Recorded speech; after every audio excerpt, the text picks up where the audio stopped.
All right, it's 7 o'clock. I'd like to open the September 24th meeting of the Wakefield Conservation Commission. First item on the agenda is a roll call. And let's see, Jimmy. Oh, Yeah, you're on mute, Jim.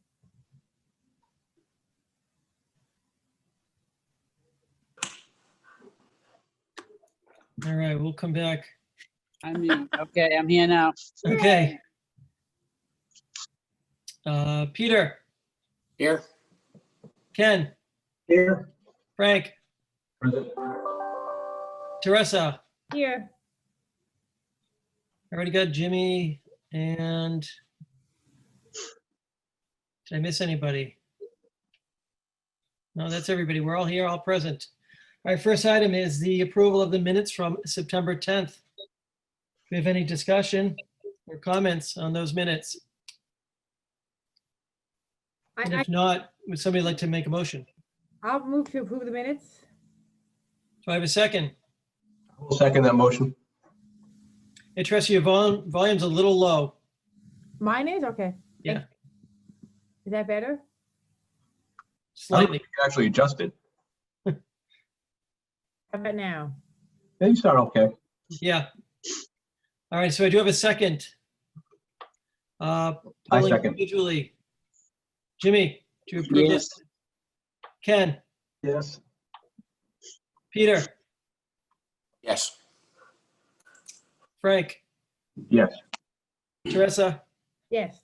and I also approve those minutes.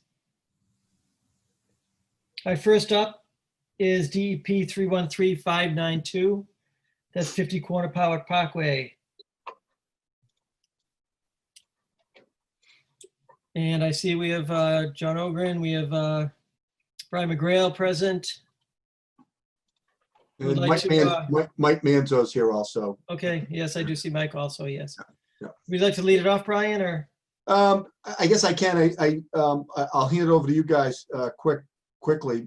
I know there was a site visit with Mr. Fletcher on confirming that his line, that there's been no changes in his line because we're trying to push forth for reinstatement of the agreement regarding this property with some twitches to that agreement that Jim Luciani has talked about that we're open to, even though we don't know what they are. We're open to discuss those in order to try to move this. It's becoming important for Mr. Manzo and the owner of the property to try to get resolution on this as soon as possible so that they can advance their project forward. So I wasn't at the site visit. Some of you folks were. So, that's where we are. Our goal is to still reinstate that agreement as it was with some changes per Jim's request.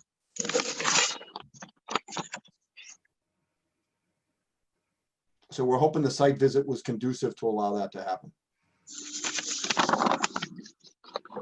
Jimmy, would you like to say, I'm not sure who attended the site visit, but I know you did. Yeah. Well, I think we discovered that there was a few changes in other parts of the line as well. And it seems like that we need to do some more investigation. It was suggested that we do some more soil sampling to follow the line all the way down to North Ave. Well, not quite to North Ave, but in that direction. And I don't know what anyone else thought of that. I mean, the line that we were shown was what we thought was. I think there's some changes in the line, basically, that need to be addressed. Jimmy, are you saying that you want the applicant to go back and do a comprehensive survey to get the accurate line? Well, I think some of the line that we didn't look at before turned out to be a little bit different than what we thought. Well, can I just back up a little bit? I thought we had it. So it was Frank, Jim and I there, along with Mr. Manzo and John and Libby. And I'm sorry, and of course Elaine. And Ken was there. Excuse me? And Ken was there as Ken, well. I'm sorry, Ken, of course, I didn't recognize Ken, because seeing him in person, I couldn't recognize him. Of course, Ken, I'm sorry. But I thought a couple of things. I thought, so, Peter put, flags where his line was, and I thought, and again, John, obviously you were there, and Mr. Manzo was not at that time. I thought you had agreed that you would survey where those flags were now and show them on a plan. That was the first thing. I thought you, and again, maybe you didn't have the authority to agree to that, but I thought you had agreed to do that. I think there was 3 of the stakes that he put in that he did move down, kind of down the slope a little bit, kind of to the toe of the slope. Mhm. We did not go out and locate that. I mean, he probably moved it 4 or 5 feet. No, but wasn't the issue that you didn't really have an accurate plan of showing, you had that, again, you managed to find an old plan showing where Peter's line originally was, but we didn't have a new plan showing that. So I thought that was the first thing, just so we can establish that, Peter's line. And then the second thing was that Peter didn't really go, as Jim said, didn't go down the rest of the area. It's from, I think, Yeah. from flag, looks like 9 through 24, to check those soils. So, and to see, because he hadn't done that. And he didn't do that. I don't think he did that, originally either. And that the suggestion was that maybe he would do that, or maybe either he would do that, or we would get a wetland specialist to do that as well, once he did that. So that was my recollection. And Elaine, can you report on your recollection? I'm sorry, and Frank, I'm sorry, I didn't mean to bypass Frank. So does that ring a bell, Frank? It does. My view was the same, but slightly different. I saw us coming out of there with 3 distinct options. And one was, okay, Peter's line was more or less where it was back when the arrangement or the agreement was put into place. We can all agree, okay, that's all the same. Let the applicant go forward and do his project. Given the differences Wait, we've seen. can I interrupt for 1 second? It's all Yep. the same. I mean, Peter's line is the same. Their line is the so-called negotiated line. There's a space between, but let them go with their line anyway, or what I'll call the negotiated line. Right. And we have that option, to let them go and do it that way. Now, given that we saw a lot of wetland plants Right. coming out of that area into that sort of middle area, we said, okay, well, maybe there's like an option 1A and 1B. And one would be to just accept the line and let it go as agreed originally. Second would be, maybe because of that additional, those wetland plants that we observed in that middle area, maybe instead of a 25-foot no disturb, maybe increase that to some number that seems reasonable. So that's like option 1A and 1B. I think the other option is that the applicant can just accept Peter Fletcher's line, which was at the toe of the slope, and call that the edge of BVW. That would require, not a lot of additional assessment or delineation by the applicant. And then the third option was, we're way off, have the applicant redelineate based on soils and plants. See, and before I comment on that, Elaine, can I ask you for your recollection? Do you mind if I ask you that? Not at all. Can you hear me clearly? Yes, no problem. Okay. All right. So as I recall, as we looked at the line, there was some question about the line that was further towards North Avenue, and that needed some more examination. Right. There was some notice that even with their line or the negotiated line, that the wetland had slightly crept uphill, whether that was either because it had crept slightly uphill or because they weren't mowing in as far as they used to. Let's see, then as we talked about resurveying the line, Peter's line was more or less the same as where it had been before. And what he was talking about was, even if it weren't surveyed, even if it were not surveyed, it followed a definite curve in the land where the topography changed a bit. And then there was some discussion, although no decision, that the possibilities were, it would be possible to replicate that area elsewhere if the notice of intent came in and they encroached too close to what the commission determined to be wetland. It could be considered as a 25-foot buffer to the negotiated area. And as a 25-foot buffer, it could be planted heavily. It could be marked as wetland. And the one thing that I did hear again and again was that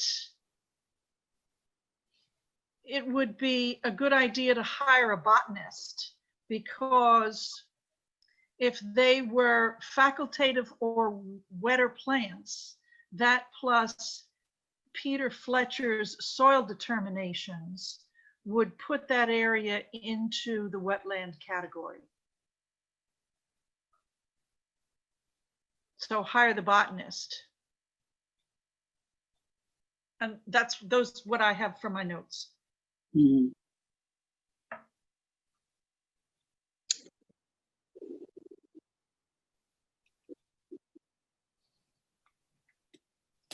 All right, so where does that leave us? With many choices. Yes. Right. Well, I have a brain cramp. I do too. Well, I guess the question is whether the commission wants to pursue establishing definitively, as Elaine said, due to assuming that area hasn't been mowed, which I haven't been out there, or I have been out there, but I haven't looked at this area closely. It hasn't been mowed, to show definitively that that Peter's line is, by way of plant, evaluation of the plants is definitely BVW. I would give, and I guess the question is whether we want to do that, whether we want to go down that road, and we don't know exactly what the applicant will do. Chances are they might appeal that, but maybe not. Maybe they'll come back and say we agree to a different line. I don't know. So that's one thing we could do. I mean, I think quickly just to establish where Peter's flag is. I mean, I'm not quite sure how quickly you can get someone to come out there. That's one thing we could do if we want to have more credence to what Peter's line is. Mm.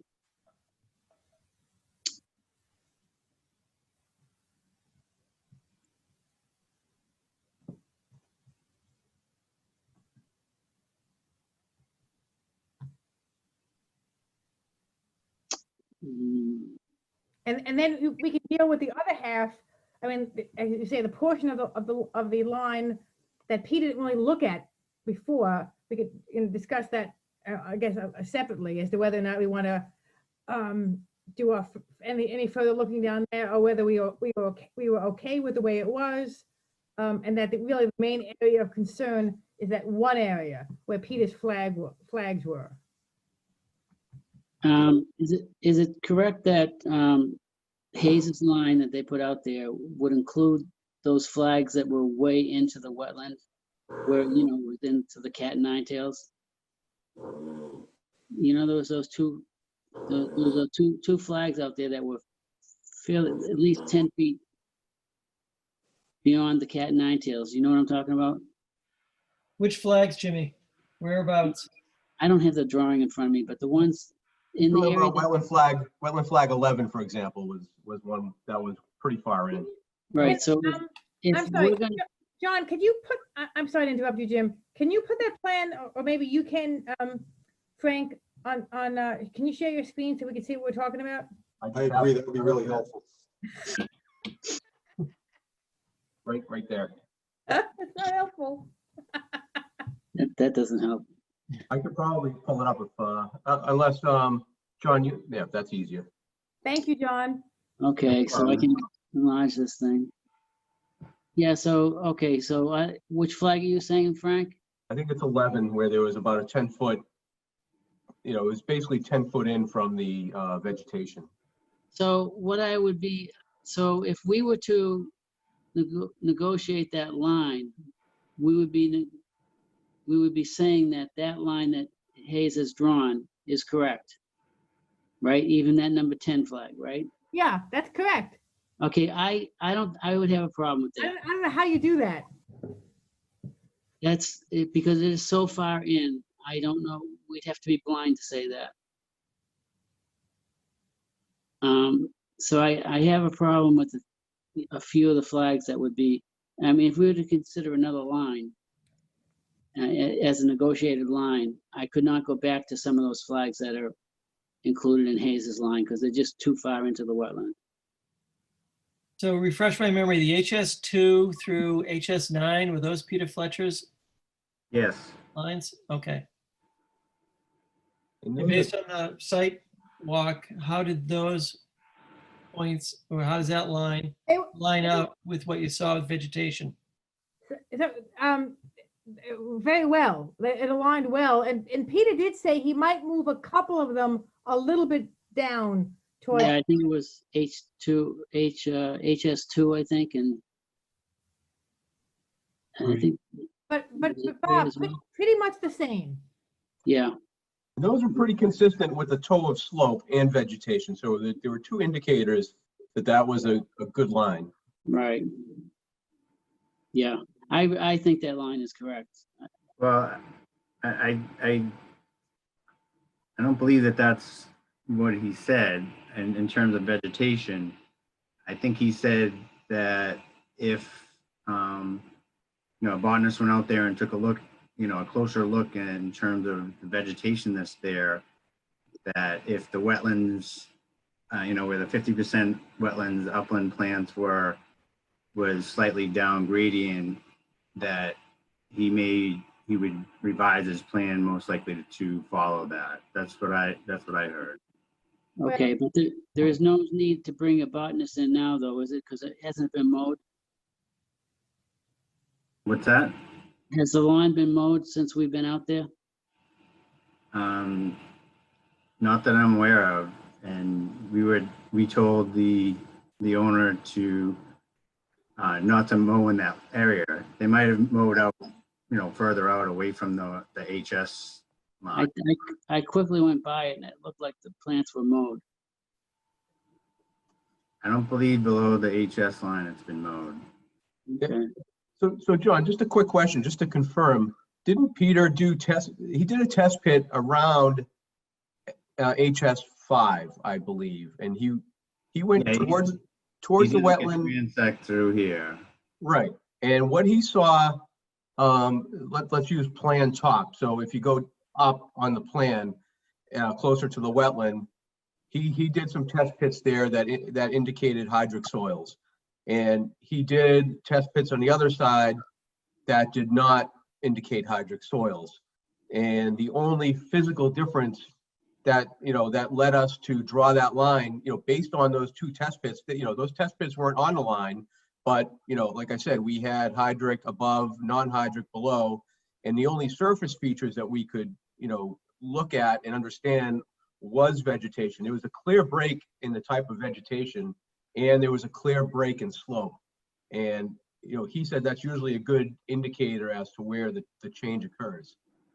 Yeah, I did not see, I agree with that. There was definitely a break in slope there. I did not see that break in vegetation. No, I didn't say vegetation, hydric soils. Yeah. Oh, well, there was a, He had 50 feet between his, between his holes. So right, and the only. it's not narrow, distinct- he just the only proved distinct that feature- below the line, it was hydric and above it was not. Yeah, and let me take the screen for a second, because let's see Yeah. if I can do this. It did appear, I don't know if you have to give the screen to me. No, you got it. let's see.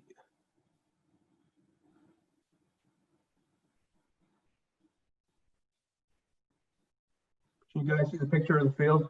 Yeah, So, there's definitely a change in vegetation and a change in break inside of those stakes that he put up, those blue stakes. You can look a little bit to the right of the stakes, and Yeah, you can easily see the change in slope and the change in vegetation. There was a distinct change in vegetation. The types of grasses that we were seeing and other stuff. Now I know it was difficult because everything that was a little further up was mowed, so it made that a little bit difficult. But there is a clear change in Yeah. in surface topography and somewhat in the vegetation. And like I said, Peter did a test pit sort of this side, found some hydric soils. Again, it could have been about 50 feet or so, all about the same elevation. And then on this side, he did a test pit, did not find hydric soils. And like I said, the only change in site topography was that, that line that comes around.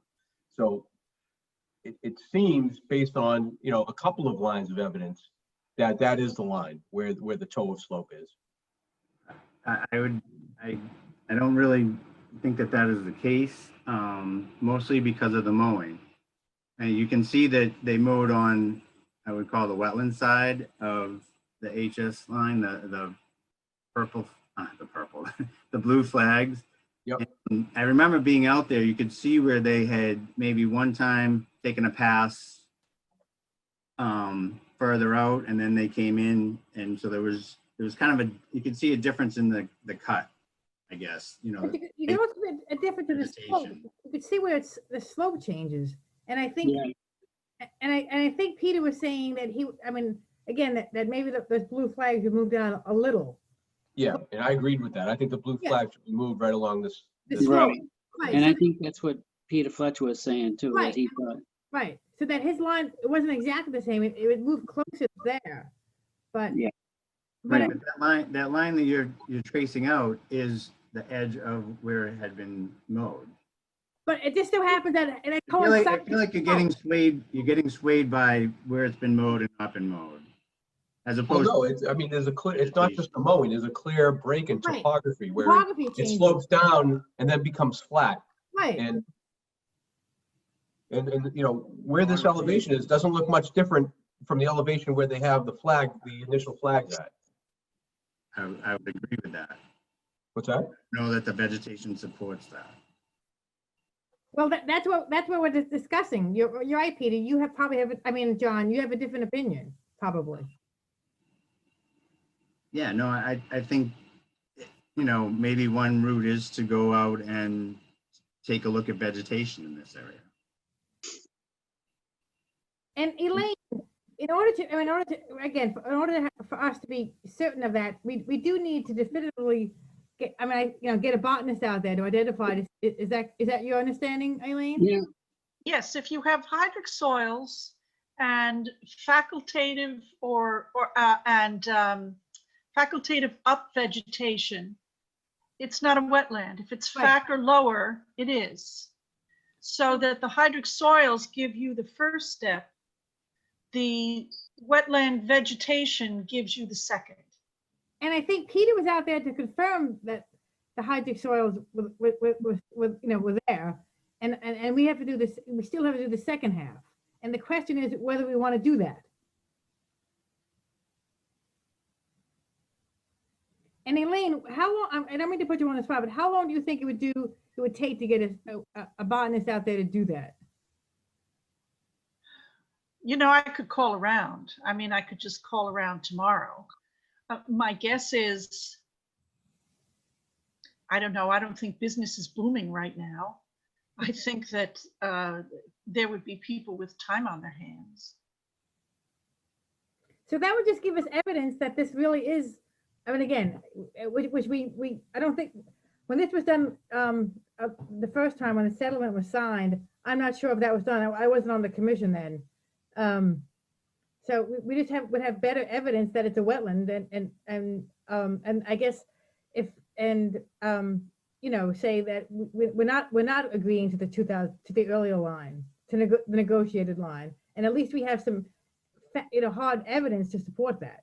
Now, it doesn't mean that if we go that route, that we won't end up the same way, and that this applicant, like the applicant back then, will appeal it, but I don't know. As Jim said, for the sake of Bob and Peter, what Jim was talking about, the original flag was way back in that tall, that tall vegetation over there. So that's what Jim was saying. There's no way we could, I mean, I shouldn't say no way. I don't mean to be so dogmatic. I'm sorry. That it'd be hard to swallow that that's the correct line. Which flags are we looking at right here? Peter's flag. Which flags? The flags that Peter put out there. Right, but on his, what are they labeled as? Those are the, you want to take control back? I think it's 2, 3, and 4. HS 2, 3, and 4?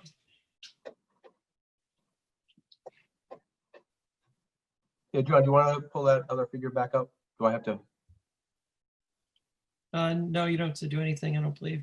John should be able to take it over.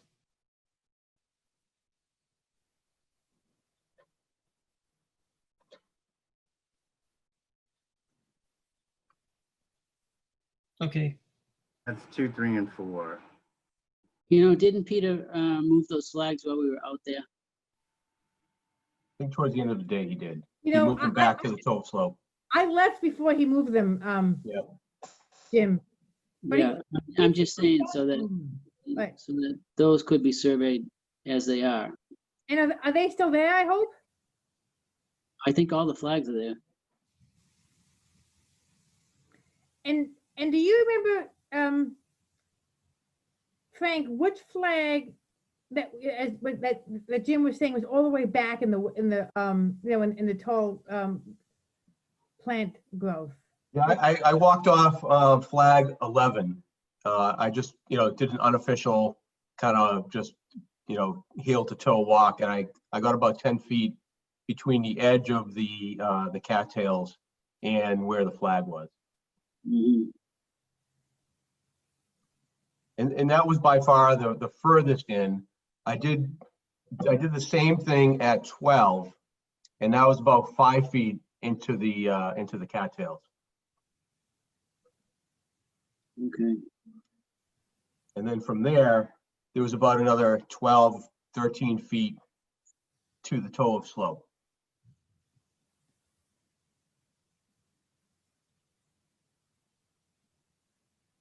So I'm going to suggest that we hire a botanist to go out there. I'll move this along a little bit. Did Peter say he wanted to be there while the botanist was there to? Peter Fletcher suggested that he finished doing his soils all the way down the line. All the way down here. So there's two parts of it. I almost think that the soils alone should be sufficient. I mean, they're a good indicator For the whole thing or the other part, Jim? for any of it. Okay, we don't, I mean, we just have to decide, are we looking for the true line, or are we in negotiation? right, I agree, we should decide that. If I could So make if a we're looking suggestion, for the true line, then we probably need to go back down the whole thing and figure out where that is.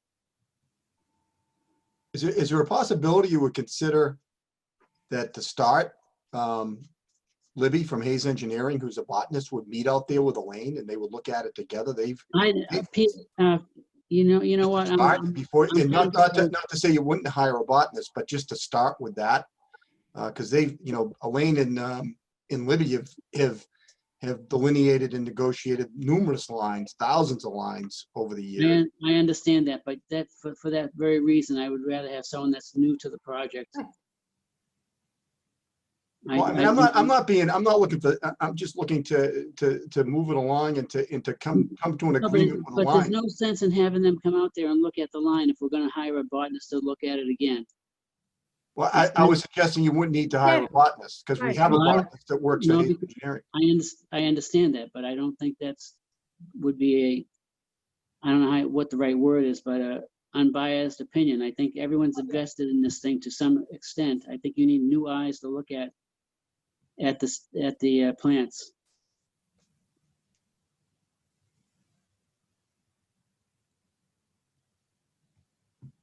I mean, that's the only way you're gonna find the true line, I think. If that's what we're really looking for. Unless you people think that there's a line out there that you can live with as a negotiated line. That's We other than, can go down that route too, I right, guess. that's other than the one that you presented in your application. Yeah, the Yeah, line, I'm not saying that Libby would go out and try to defend our line. I'm saying, yeah, maybe there's a possibility of a new line, a negotiated line. And, and that's what her and Elaine would look at. And, so I'm not saying, oh, we want to take Libby out to show Elaine that we're right. I want to take Libby out to take I'm it not off. saying that, Brian. No. Brian, I'm not really saying that. I'm just saying that it's hard for anyone to come back under those situations and I mean, I just think with someone that doesn't know anything about it, there's no baggage there that they have to worry about. They're just going to look for a line. We want unbiased but- third party's opinion. Unbiased opinion, right? Right. Yeah, I mean, but that, but I think the first thing that you have to decide is if you want to try to negotiate a line or if you want to find a true line. Right. I would agree with that. But in order to negotiate, you have to know what your starting point is. And we don't definitively know what our starting point is until we do that. We don't want to negotiate against ourselves.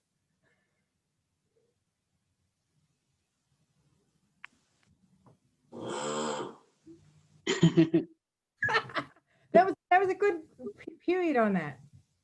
That wasn't me. That was Peter's dog. That's what I thought. Staying on mute as most I can. Keep my, because she's Well, what do clearly not. this is other not- people think about getting a botanist out there to do that? Frank and Ken and Peter and Bob. Well, we're gonna end up with a third line, most likely.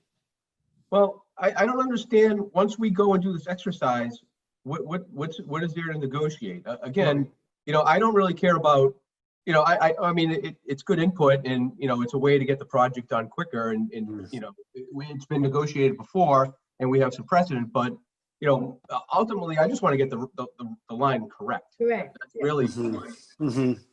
Hey, other than the HS1 through HS9, what is the other, just now that we have the map up, what is the other portion you were saying that is potentially at issue or No, not no, so? the other portion, Peter, is all the way down there where it says wetland flag. I think what it says down there, all the way down, like this area. So Peter did not do any hydric soil sampling over here. I understand that. So that's the area that we're talking about. That is that his flags don't appear, at all. Okay, so I guess the question is that from HS1 up there, we have our experts, best judgment of where the line should be. That is what our expert has said. To the left of For soil only. For soil only. for soil, thank you for soil only. I got it.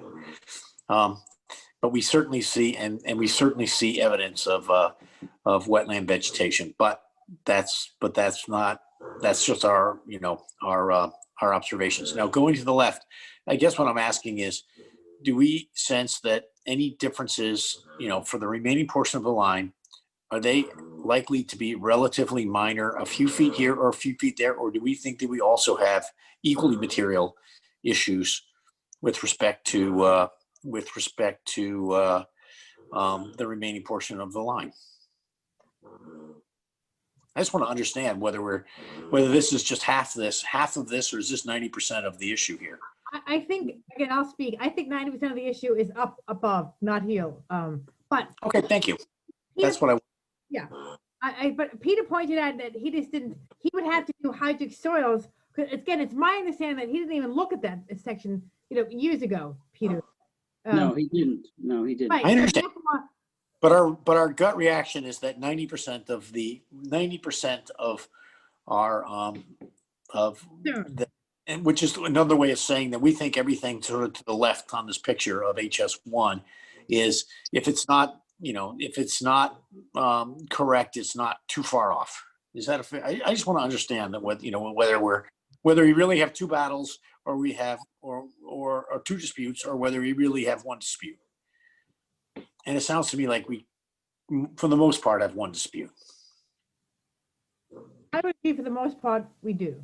But again, a suggestion was made that that the hydric soil sampling could be done over there, but that was not the area of main concern, Peter. Okay, that's helpful to know. I just wanted to know what, okay. I mean, even look at the line. So look at HS3 and look at, there's some spot elevations on there. Yeah, a lot of those elevations are right on the line. They're hard to tell.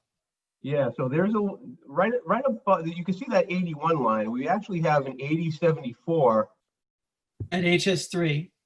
right above there. And if you go to the left into the wetland, you're at 8084. So you're actually slightly lower than the elevation that they delineated as a wetland. And not that that's a primary indicator, but you know, again, it's just a line of evidence. And you know, again, I want to get the correct line here. So, Right. you know, I agree that the line is probably somewhere in the middle. If you consider the vegetation, and it's hard, like John said, it's really hard to distinguish right now because of the mowing that was done there.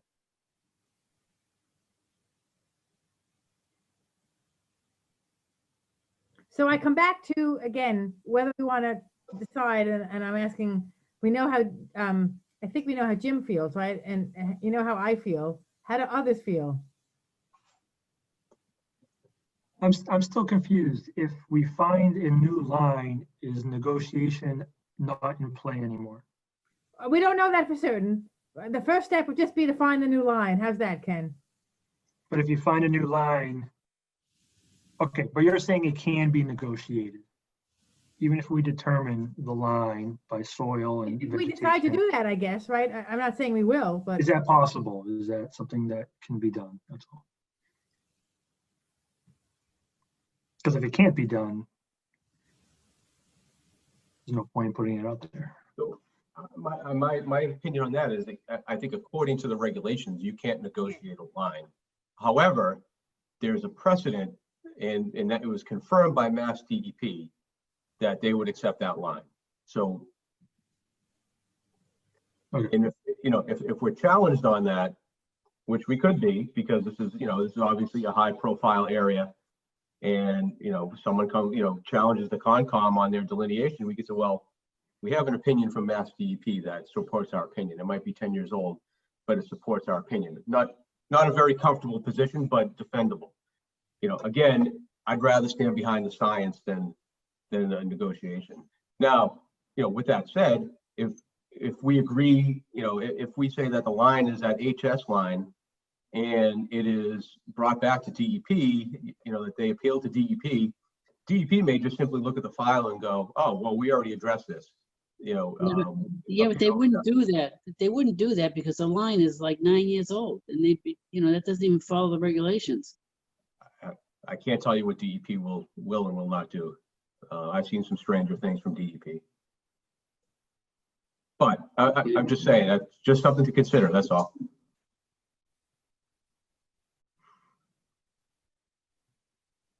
Okay.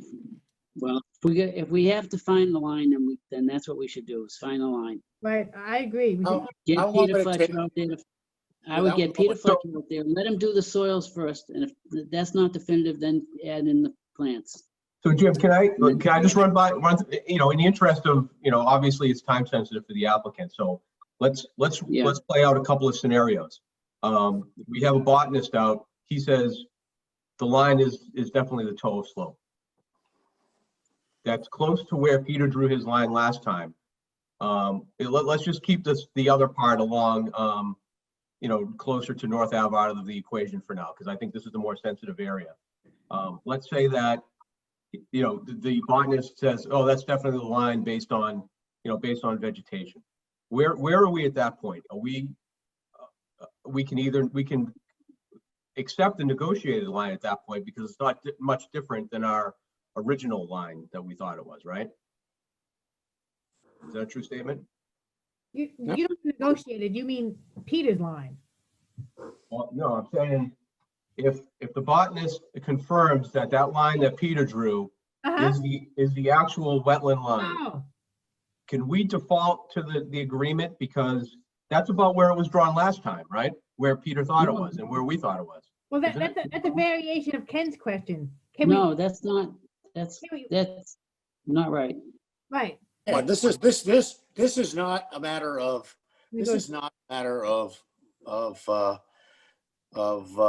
trying to find support to accept the terms of the prior agreement. This is trying to find the line. right. Right, What do you well, say? I'm playing out hypotheticals, and I just want to understand what Okay, those. so no, I guess I would vote if we have both soils and vegetation showing that Peter's line is correct, then we should be defending that line. Right. Absolutely. And I guess, yeah, that's, to me, and I Considering guess that the question, that DEP did not support us last time when we tried. I understand that, Frank. So what you're saying is that if we feel this line, it looks, if we're thinking that based on the information that we have, this line is correct so far, but we don't have all the information, and it would be helpful if we had additional information to support our case.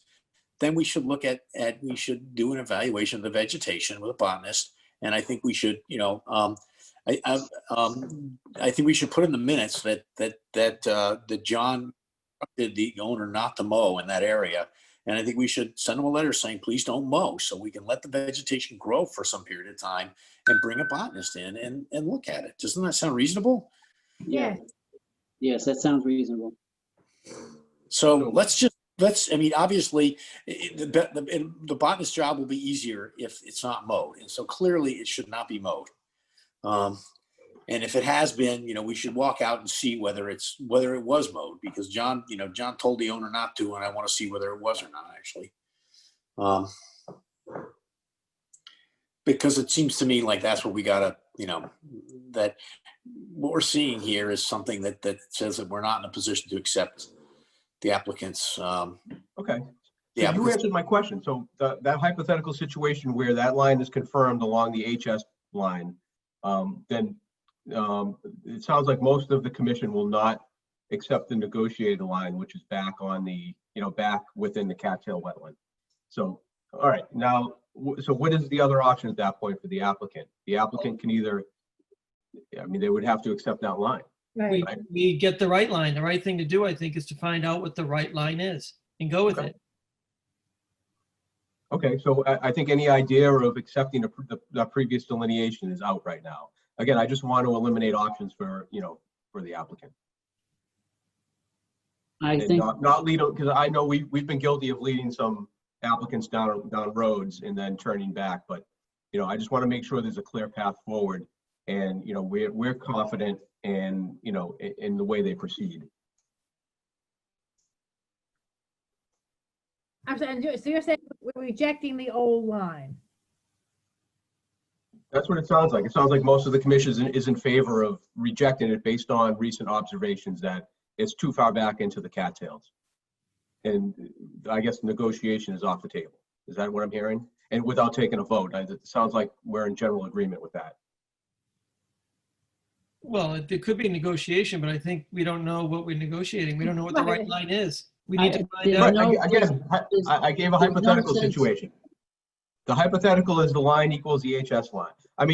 If the line comes back halfway, it sounds like, is there still, would the commission reconsider a negotiation? Doesn't sound like it.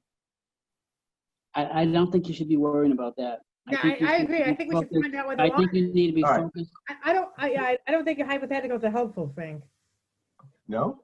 Peter Fletcher feels very, very secure in that delineation. I am sticking with Peter Fletcher.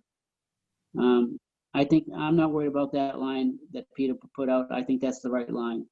I think if we do anything, we go down the other end and have him do soils in the next section that wasn't covered before, and get a complete picture of where that line goes from on the site.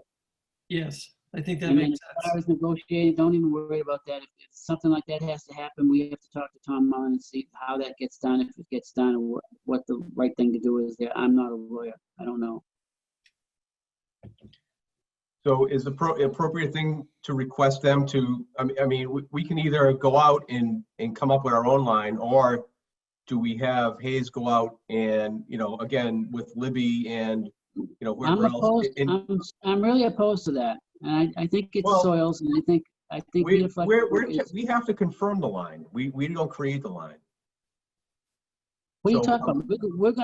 We're not confirming, we're confirming that section of the line, but we're delineating we're finding the rest of it. So the next step would be, I mean, obviously Hayes would have to, they'd have to buy off on our delineation. So I'm just wondering if we do it in reverse order, if we have them do it and we confirm it, if that's easier and quicker. Or And does- having Peter Fletcher go out and finish the line? They can confirm, they can have someone do the line, but I don't think it needs to be Libby. I think it needs an individual, an unbiased person in there to Yeah, do it. absolutely.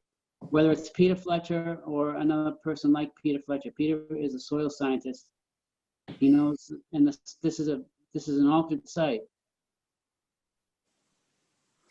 No, I think the original suggestion, Jimmy, you had in having Peter go out and just finish the line is the right thing to do. He's familiar with the conditions. He's familiar with this project. He's already spent time out there. So he would do more hydric soils testing to finish the line all the way down. You would still need then a botanist to come back in and look at the vegetation. You don't necessarily need. Jim, if I could just ask, so Peter Fletcher, when he went out, he believes that his H line is still accurate, Yes, he does. right? So, I mean, with all due respect, I mean, he's biased.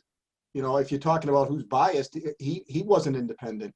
The Okay, goal- well, if you want it, well, then Brian, if you want to get another. No, soil the scientist- goal was for him to, the reason we hired him and paid for him was to confirm that he thought his line was still accurate. And he He did. thought his line was still accurate and it didn't come further towards Quannapowitt Parkway. Right. What we discussed was, that's what we were looking for. And then we were gonna That's right. implement the agreement. And you So got that. You got that. He confirmed his line is in the same spot. He didn't. he's confirmed it hasn't come any further towards Quannapowitt Parkway. Right. So, Yeah. so that line is okay. Now we're saying the other half that he never did look at. We should have him look at that as well. So he's not going to be biased there. He's going to just continue doing Yeah, the same thing he did in the other I mean, area. you can do what you want. I just don't, I mean, he never looked at that end before. I thought he was the one that resulted in No, those. he never looked at that. Never Because looked at last time we said we didn't have a problem with that end. It looked okay to us. I think some of those lines were negotiated during the process. No, That's what not down there. Elaine, did you go out there with Libby to move some of those flags down there, Elaine? No, I haven't been out there since that day. No, not now. I'm talking about in 2000, whenever it was. Yes, Yeah, those were negotiated. That's what I'm Right, talking the about. cones that extend out were the negotiated points. Right, but that was Elaine doing it with Libby, right, Elaine? yes. Yes. Not that there's anything wrong with that, but that's how it got done.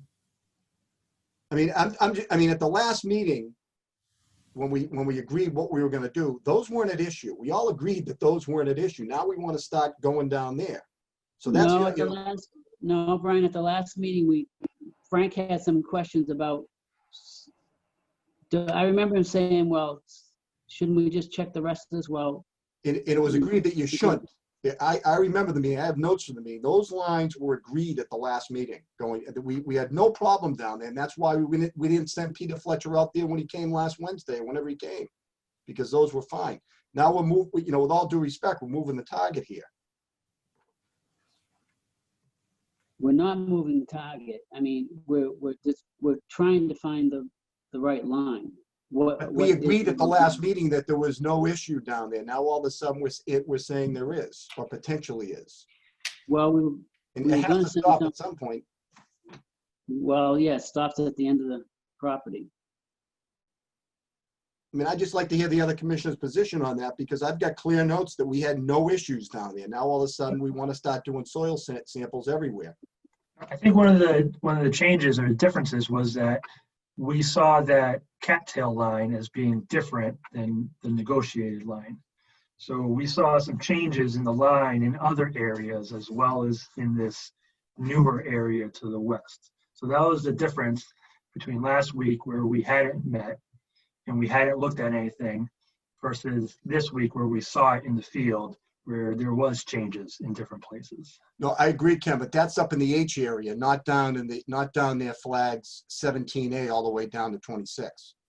But Guys, I have in my notes, to have Peter come out to confirm 3 through 13 plus 17, 19, the 22s, which include A and B, 23 and 23A. It wasn't the whole line, it was those specific locations.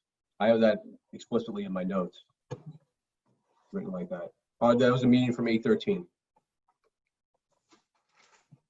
And he didn't do that when he was there? Yeah, we were out there. Did he? I don't know if he confirmed No, it. he did not. no, he didn't look at He didn't anything on go- that side. he didn't go to that area. He did not. Well, we walked down that area, but he didn't do any soil sampling. He didn't do any, right, he didn't do test pits in that area. Right. No. I'm just confused that if that was one of the purposes of why he didn't do it. Well, to be fair, after what he did tell us that he didn't realize he was supposed to do that, and he offered to do it now. I mean, with all due respect, we agreed to a proposal. We agreed to pay for it. Now, again, we're moving the target, that's all. All right. I mean, Well, it's just, we're trying, I understand what you're talking about in the H area. I understand that as Ken delineated, but, I just have an issue on the other end.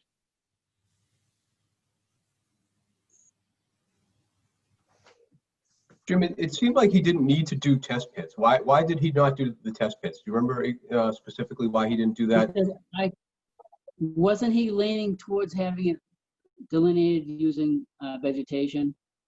Or he wanted vegetation or something like that he wanted someone to do the vegetation as well, or wasn't there a discussion about that A week and a half ago when we went out? when we were out there?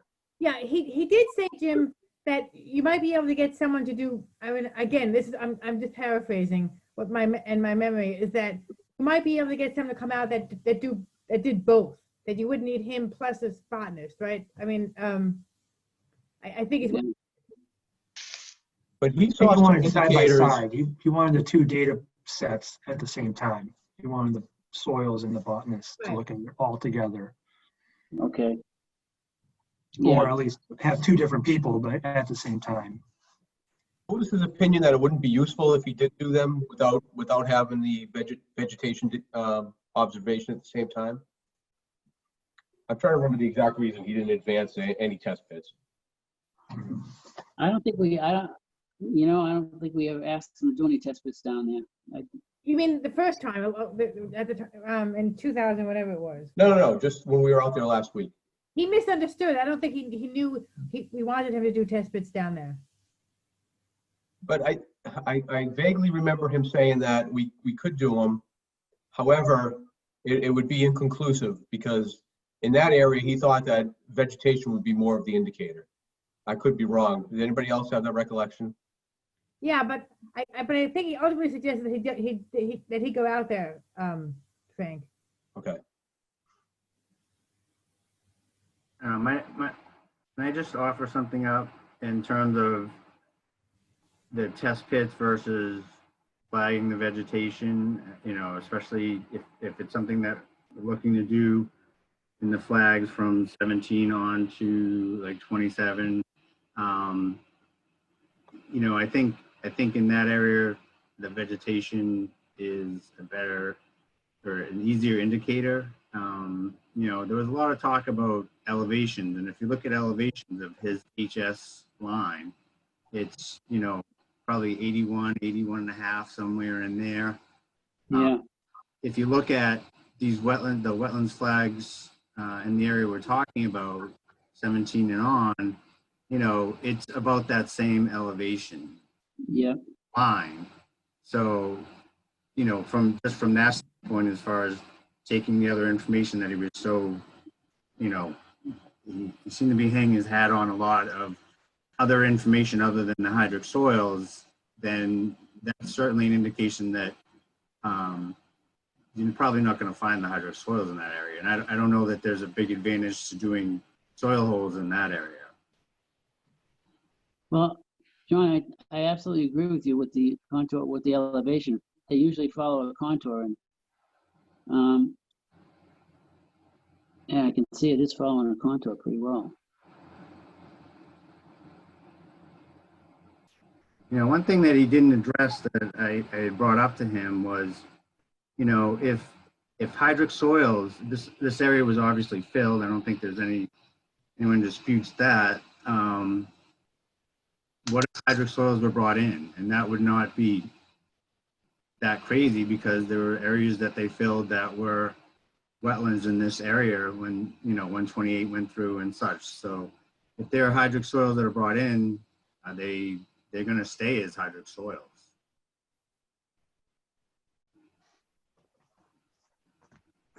So I think it's my point is that in a filled, in something like this that's a filled area, I think it's very, soils can be very difficult. Yep, Well- Peter acknowledged that. Hmm? But I just think that Peter Fletcher's done his work. That he was brought out to look at that line, and he's confirmed from his soils that he stands by that line. And it hasn't come closer to Quantapowhat, and he doesn't think it's gone back. And Right. that was why he was retained. So I just see no need for him to be brought back out here again. He did it. We wish he said he made a mistake and it should go the other way, but he didn't. And he's standing by it. And that's what he was retained for. Now, you've seen other things out there that raise concerns. I just don't see the value that Peter Fletcher brings to that at this point, because he's already said that's the line from his perspective. Well, he delineated the section that we asked him to right from the start. That's the original area that we were always talking about. So he was never hired before to do the other end. I understand what you're saying, Brian. That's reasonable. Maybe I'm not remembering this correctly, but I remember him saying that he was interested in getting a botanist out over in the area of the HS line to look at vegetation. And, I felt like he was indicating that he may revise his line, depending on what a botanist found for vegetation in that area. On his HS line? Yes. Oh, really? Okay, I didn't take it that way. Well, again, I think we should get a botanist out there myself. He wanted multiple lines of evidence. He wanted to fortify his line, is how I took it. Say that again, Ken, I'm sorry. He wanted multiple lines of evidence because Right. he knew of the issue with the reworked soil. So he just wanted a little bit more support on the botany end. Yeah. Was it just in that area from his HS2 through 7? Yeah, I mean, that was the area in question, right? Yep. Well, I didn't think that area was in question. I thought it was further down. Well, that was the area in question, Jim. He was brought out to We keep confirm going that back line. and forth. No, I'm saying I thought the area that when we walked this with him, he was showing us spots where he thought it was really wetland plants or wetland area where it was not marked as a wetland area. Down to the west? Where he- Yeah, where wetlands flag 18 is and 19 and that whole group and then. And I think he did recommend getting, I thought he recommended getting a botanist for that area. Yes, that's what I thought. Not for the other side, not for his HS line. I thought his HS line was, I'm okay with his HS line. I'm not even gonna, dispute that. This one here, I think there's a couple of areas that could be better defined. But for like John says, you can really go by quite a bit by the contours too. And if you follow the 81.5 contour, that might give you a reasonable amount of area that would be reflective of a wetland. Well, those cones that jut out are all about the 82 line, it looks like, right? No, they're up, the cones go up to 82 something, but Yeah, most of it, like the big, it looks like a big bowl. That's all around 81.6. It's really almost 81.6 is almost everywhere. the original wetland flags are around that 81.6, 81.1, 81.5, 81.7. So I guess I'm flip-flopping a little bit here because I'm thinking maybe the line that he's got in this area might be sufficient. Well, John, your memory also said that it was that area from 17 through 26 that Peter Fletcher was recommending the botanist. Yeah, no, he had mentioned the botanist in that area. Yeah, We were walking over at the HS line. He did talk, when he was talking about, topography and the soils, and like what Ken said, he was, kind of looking at multiple indicators. And one of them was he was talking about the vegetation there, and that's not his area of expertise. And he felt that it sounded like he would encourage a botanist to come out there and get an idea as to from a vegetation standpoint where that line would be. For I the think he was 17 through encouraged by it 26? because I think he was encouraged by it because there was plants growing there, there was flowers and all kinds of stuff because it hadn't been mowed. If anything, it would have supported his line. Yeah, but again, was it that 17 through 26 that he was referencing? That's what I remember him talking about as an area that should have been a little bit bigger than the John, delineation that he did. And John, your agreement with pretty much that's what he was saying too, correct?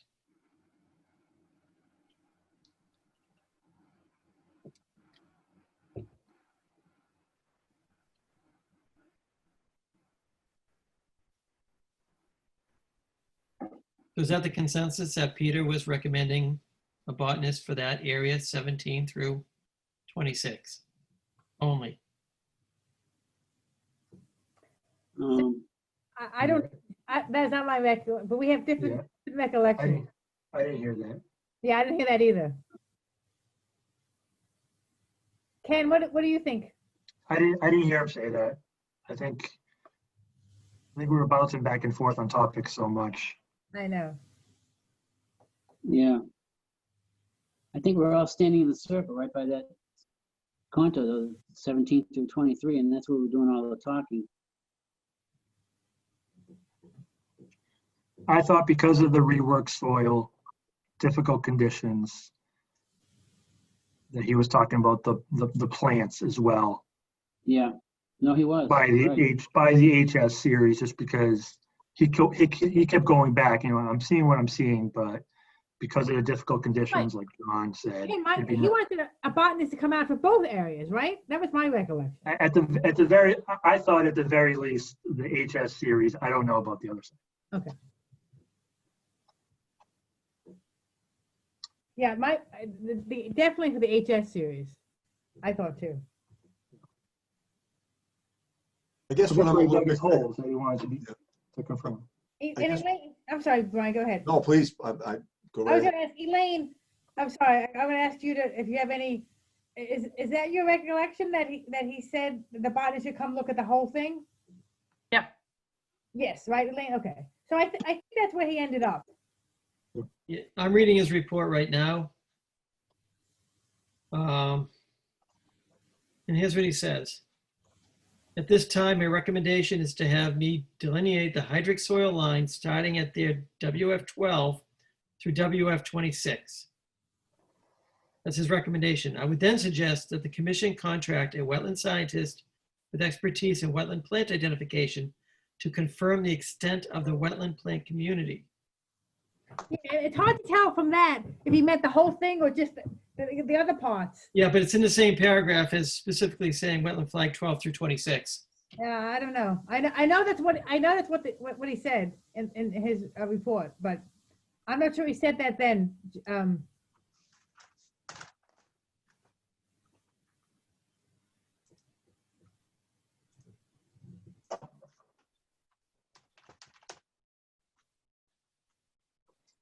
So one option is to get a botanist out there to look at the whole thing.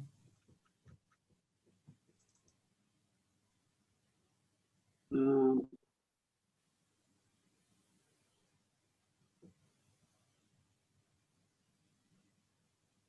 Yeah, the other option is to have him continue his hydric soil line for 12 through 26. And then have a botanist come out. Yes, that's what he's suggesting. Right. And a botanist come out to look at the whole thing? Do you think, Bob, or just, I can't truly interpret what he's thinking I in the know. paragraph, but it is in the same paragraph. He's just talking about 12 through 26. I know. where he well, states that- we can always ask him to clarify that. Yeah, But if a botanist is going out to do that, I might as well do the rest of it too. it would make sense. Right. Keeping in mind the rest of it's mowed. Say that again. I'm sorry, Ken. Keeping in mind that the other area, Right. 17 to 26, is mowed. Right.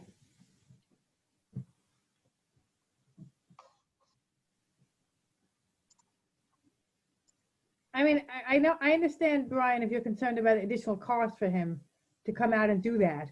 And I guess we can try to find out what the additional cost would be to do that along, from 12 to 26.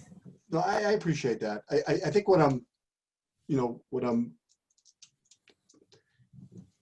just to be honest, as I always am, a little bit straightforward, what I'm just a little bit disappointed in is I think what, we agreed to was that Peter Fletcher was going to come out and confirm that the area from HS1 through HS7, which was the area of critical concern for the commission, that the purpose of us retaining him was to make a determination that that line did not come close to the Quantipowitt Parkway. It hasn't changed, because the discussions were early on that, hey, years have gone by, that maybe that line's come further out and we have an obligation to determine if that line has not come out any further. mhm. And if it hasn't come out any further, then we're gonna re-enter into our agreement. No, we never said that. Well, I think we did. I think I that was the goal. That was absolutely the goal, because the goal was to reinstate the agreement. But you said that you did not want to reinstate the agreement unless you knew that that line had not come further out, hadn't changed, that line.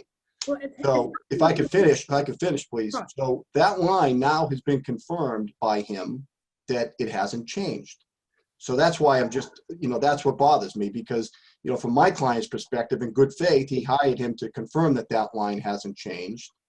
And now everything just seems to be going sideways from what we had agreed upon at the meeting when we hired Peter Fletcher. And that was the deal. That's why we did it. So, and it hasn't changed. So I'm sitting here saying, then why aren't we implementing the agreement? That's what we talked about doing, that we were going to do. well, respectfully, again, luckily we have a tape of the meeting. But I do not remember agreeing that we would go back to the negotiated line. I can't imagine doing that, but. The goal was to confirm that line to see if it was still feasible to go into the agreement. And you said, the commission said, we have an obligation to confirm that that line hasn't gotten any worse before we do that. And it hasn't. So that's just where we're coming from. I just don't remember it that way, Brian. And interesting that you say that, Teresa, that we have a tape of the, it's on tape, I guess. Well, how do you recall? I mean, maybe I'm mistaken. How do you recall it?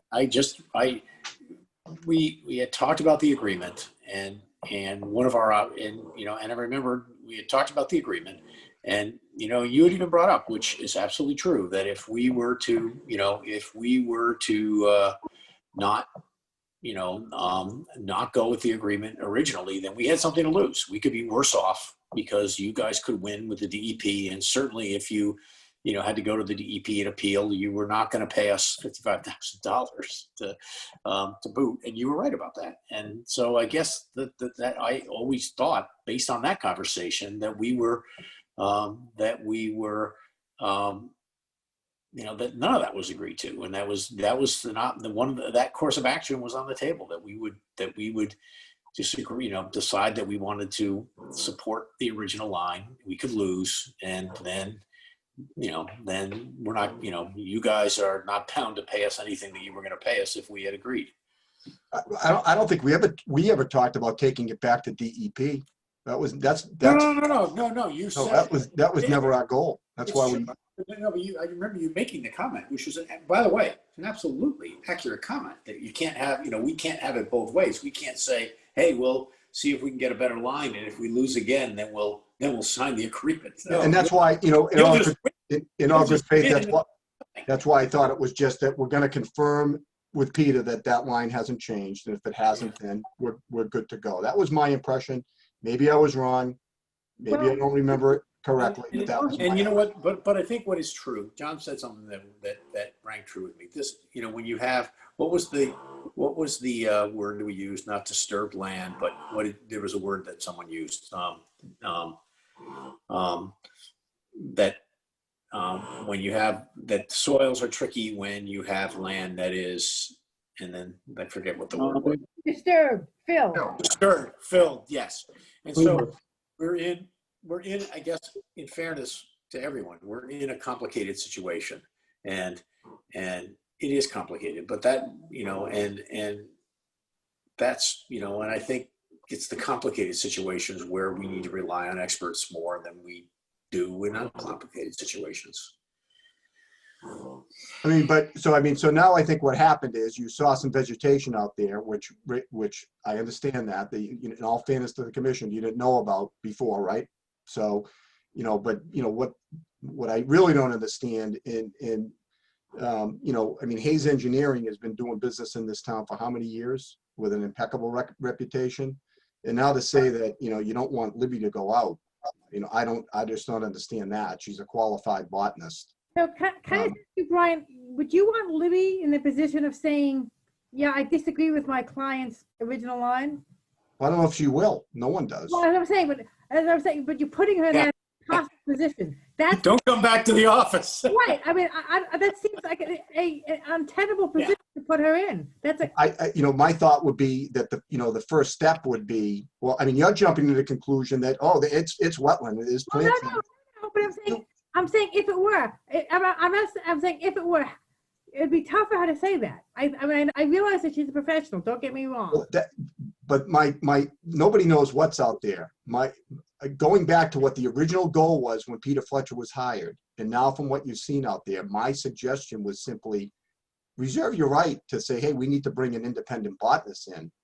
But, rather than doing that, to me, the first step would be that Elaine and Libby will go out and look at it together to see what they can determine. And then they might say, yeah, somebody else needs, or Elaine might say, hey, Libby, I think somebody else needs to look at this. And that, but I just think there's a lot of jumping to conclusion here, but you're going to do what you want to do as a commission. I just want you to understand our perspective on it respectfully. That's all. That's fair. We can, okay.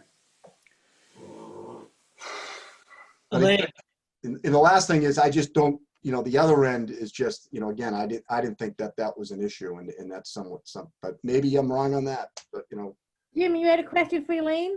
no, I have a question for Elaine. I'm just Bob, wondering what her take is on that thought of her and Libby going out there looking at vegetation.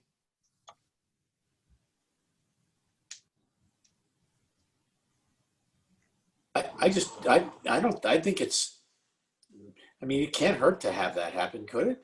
This is Peter, I'm sorry. You asked the question to Elaine. Elaine, go ahead and answer it. I'm sorry.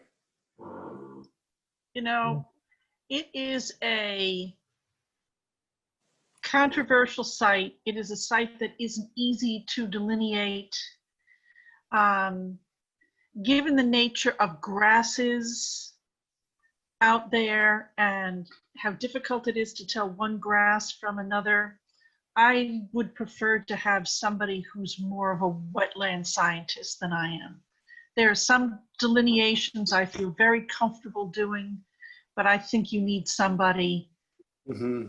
You need somebody else for this, to be perfectly honest. Right. Especially if you're going to go and have this appealed. I think you want to have somebody. The first thing people are going to say is, are you a wetland scientist? What are your credentials? And I think you want to have somebody who's got those credentials. Would it make sense to go out together, have us hire a botanist and have Libby out there? Because at some point, Hayes is going to need to confirm whatever our botanist comes up with. That would make sense. I mean, Libby's got those credentials. Right. And in the interest of Right. time, I mean, you don't want this to, you know, someone go out, then someone goes out again. And I mean, in the interest of time, maybe do that currently and agree on a line. Yeah. And just going back to what Brian said, it was my recollection that the original intent, as Brian said, was to confirm Peter's line. And we were evaluating whether to accept the prior agreement or not and accept that prior line. And I think some of the commission saw how sensitive, saw how much, you know, how much that wetland came into that area and said this might, you know, it might not be a good idea. And, you know, I could see that. It did seem a little bit more overgrown and more, you know, more of a larger wetland than originally thought. But I recall, and I have notes that say that the commission was actually, you know, going to consider going back to that original negotiated line at some point based on Peter Fletcher's line. I just wanted to clarify that. Thank you, Frank. And Anybody else? Elaine, your point is that if you go out with Libby, you can do that, but that's just not going to be a substitute for us having, for us, you know, we can do that in addition to having us go out with our botanists, but not in lieu of. I think that's the, and then the question. Both sets of eyes will need to be on that, both ours and, you know, someone representing. Because I guess the point is, if you want, Brian, if you want Libby to go and, you know, explain her position to, you know, to Elaine, I guess that's, you know.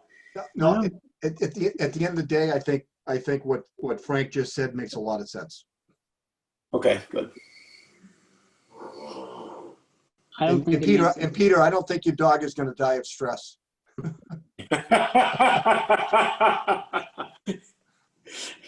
Oh, Brian. I don't think it makes any sense to do a botanist unless you hire an independent botanist to go out there and look at it themselves. They have no influence That's what by we discussed. anyone looking That's- over their shoulder. I think that's agreed too. Yeah. I Right, think but that- we would have Elaine and Libby join the botanist. No, I don't think you should do that. Let them No. go out and do their own thing. You don't want one person talking over the other one. They need to be able to make their own decision. I mean, You I'm can't- assuming they're all professionals and, you know, they each have their I opinions. understand And that. they I can understand. have varying opinions in the field. That's fine. Just like Peter Fletcher didn't want anyone there when he was digging the holes. He wanted to dig his holes, make up his mind about what it was, and then have everyone come and look. There's a reason for that. I think if they're communicating between each other, it just steers her away from making her own decision. She might get I mean- swayed one way or another by what someone says. Well, Yeah, that, maybe yeah, I'm to that point, optimistic, but I'm thinking professionals can, you know, can play in the same sandbox together. You know, I've seen it a lot in my profession as well, and you know, it should be fine. I mean, if someone had a different opinion than mine, you know, I wouldn't roll on it just because someone else had a different opinion. but to Jimmy's point, they may start negotiating points in the field between. Yeah, but that's fine. Why What's would wrong you? with that? I think that would be I'm not saying perfectly there's fine. anything wrong with it, but that is potentially what's going to happen. So the question is, do you want an unbiased opinion who hasn't seen the project? Or do you want to be negotiating points out there? At the same Honestly, time? in an area as complex as this, I'd rather have two professionals together making the opinion, because ultimately they've got to come together and agree. So that's my opinion. Well, I think- don't hire the botanist and use Libby and Elaine.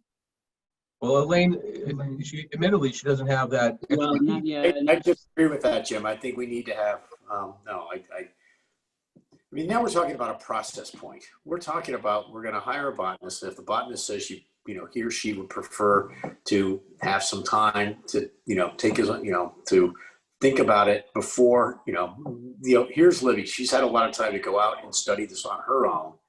And a botanist could reasonably say, I'd like some time to look at this on my own, so that so that we both enter the conversation with having seen it and having, you know, taken their, having had the chance to mull it over. It's not an unreasonable thing to do. If I could add, that's an excellent point. I mean, your botanist could spend some time out there on her own before she meets with Libby. Or they each look on their own and they confer in the field or discuss in the field while they're there. I think they can help each other. You know, if one can't identify another one, maybe they can help each other in what's missing or what they don't know. Elaine, you said you could make calls tomorrow to find out who might be available to do this? Yeah, And Brian, would your client like to have some kind of estimate of cost?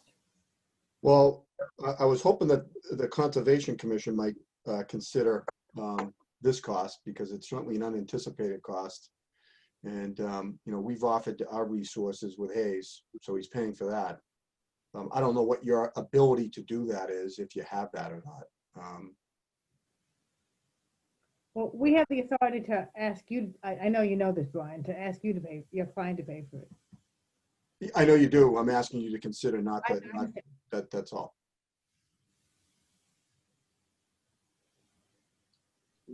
Mike, you want to add on that? Mike Manzo, do you have an opinion on that? Yeah, thanks, Brian. Interesting discussion. It is, as John said, I worked on the buildings that were built and redeveloped some 20 plus years ago. This is a fill site, and they drained the lake to build the building. So whatever soils are on there, and we've seen this in many locations over my career where, you know, stuff was dumped in. I think we have to be prudent. We'd like to get a proposal, of course, from your botanist. We'd like to know who that person is and their qualifications. And I'd like to say, I fully appreciate where the Conservation Commission is. And we don't necessarily want to fight with the Conservation Commission, okay? If we can come to an agreement that Brian advises us is a reasonable agreement, you know, I'm inclined to do that. But if you want to use the botanist, let's get a proposal. Let's see how much it costs, what the timing is. I do think our botanist needs to be involved. I think that's essential. And these are professional people. I mean, this is in my experience, and I'm not a botanist, that's for sure, but they're delicate decisions. They're not generally a black and white decision. So I think multiple opinions, as the other gentleman said before, I think is valuable. So yes, we'll take a look at the proposal. And just to confirm, are we in agreement that while they're out there, he or she is out there, they'll look at the entire, not just the H flags, but the entire line? Well, I'm going to interject. That to me is not the deal. I just said we don't want to fight, and if there's a reasonable solution to this, we're probably okay with that. But I don't recall us ever talking about going down the entire line and making additional costs and additional decisions on that. So if we can do this in a professional manner, I'm all for it. So I will talk to Brian, of course, he's our advisor, but I thought we were talking only about the land that is bounded by the Fletcher line and what I will call the original negotiated line.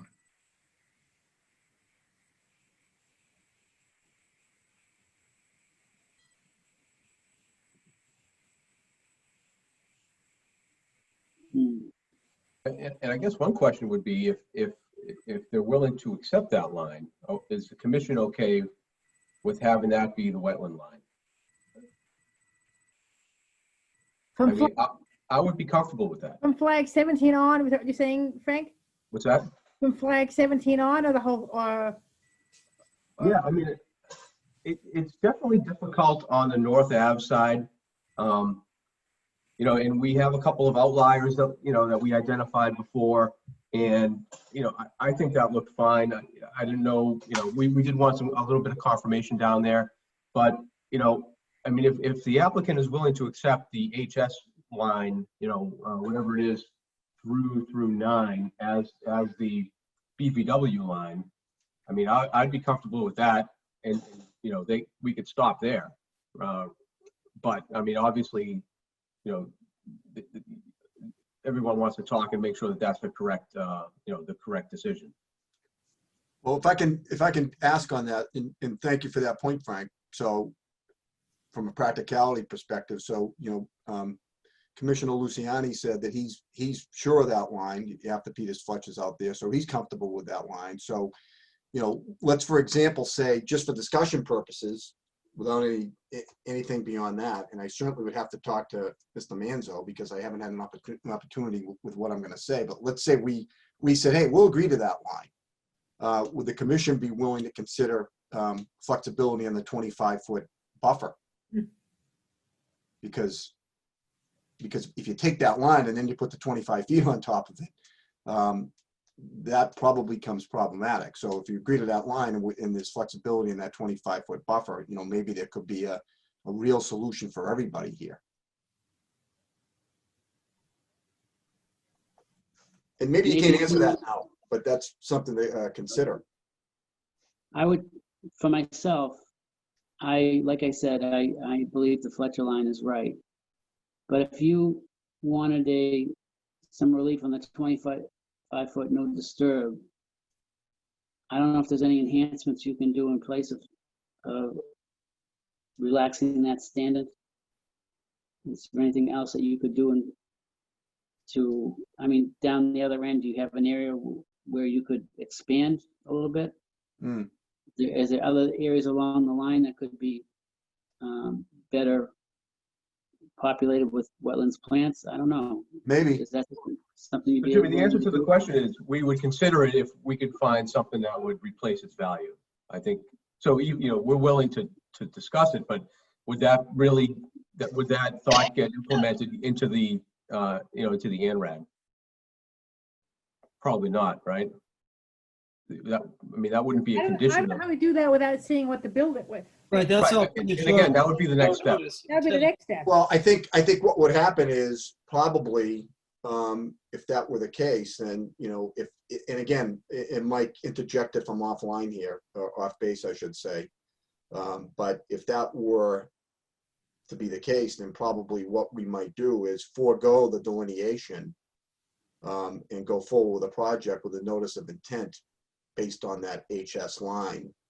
And in that process would deal with, mitigation, and then we would able to get a true feel of how it could be protected and maybe actually enhancing the whole property from a wetlands perspective.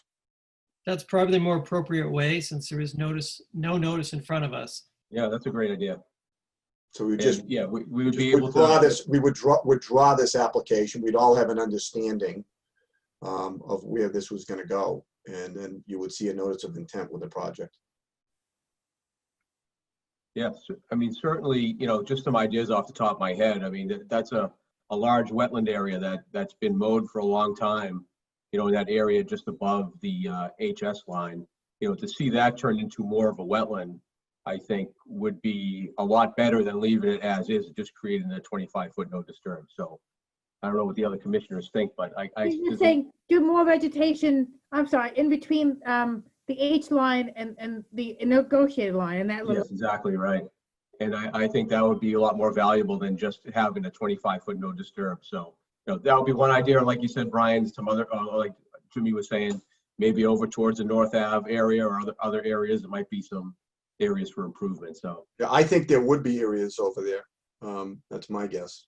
So yeah, maybe we can take a kind of a parallel approach that Elaine will search out and get a proposal for the botanist, and then give us some time to talk about the option that I just floated, because Mike hasn't even had a chance. Mike and I haven't even talked about this, and I hope I don't get yelled at after the meeting for bringing it No, up.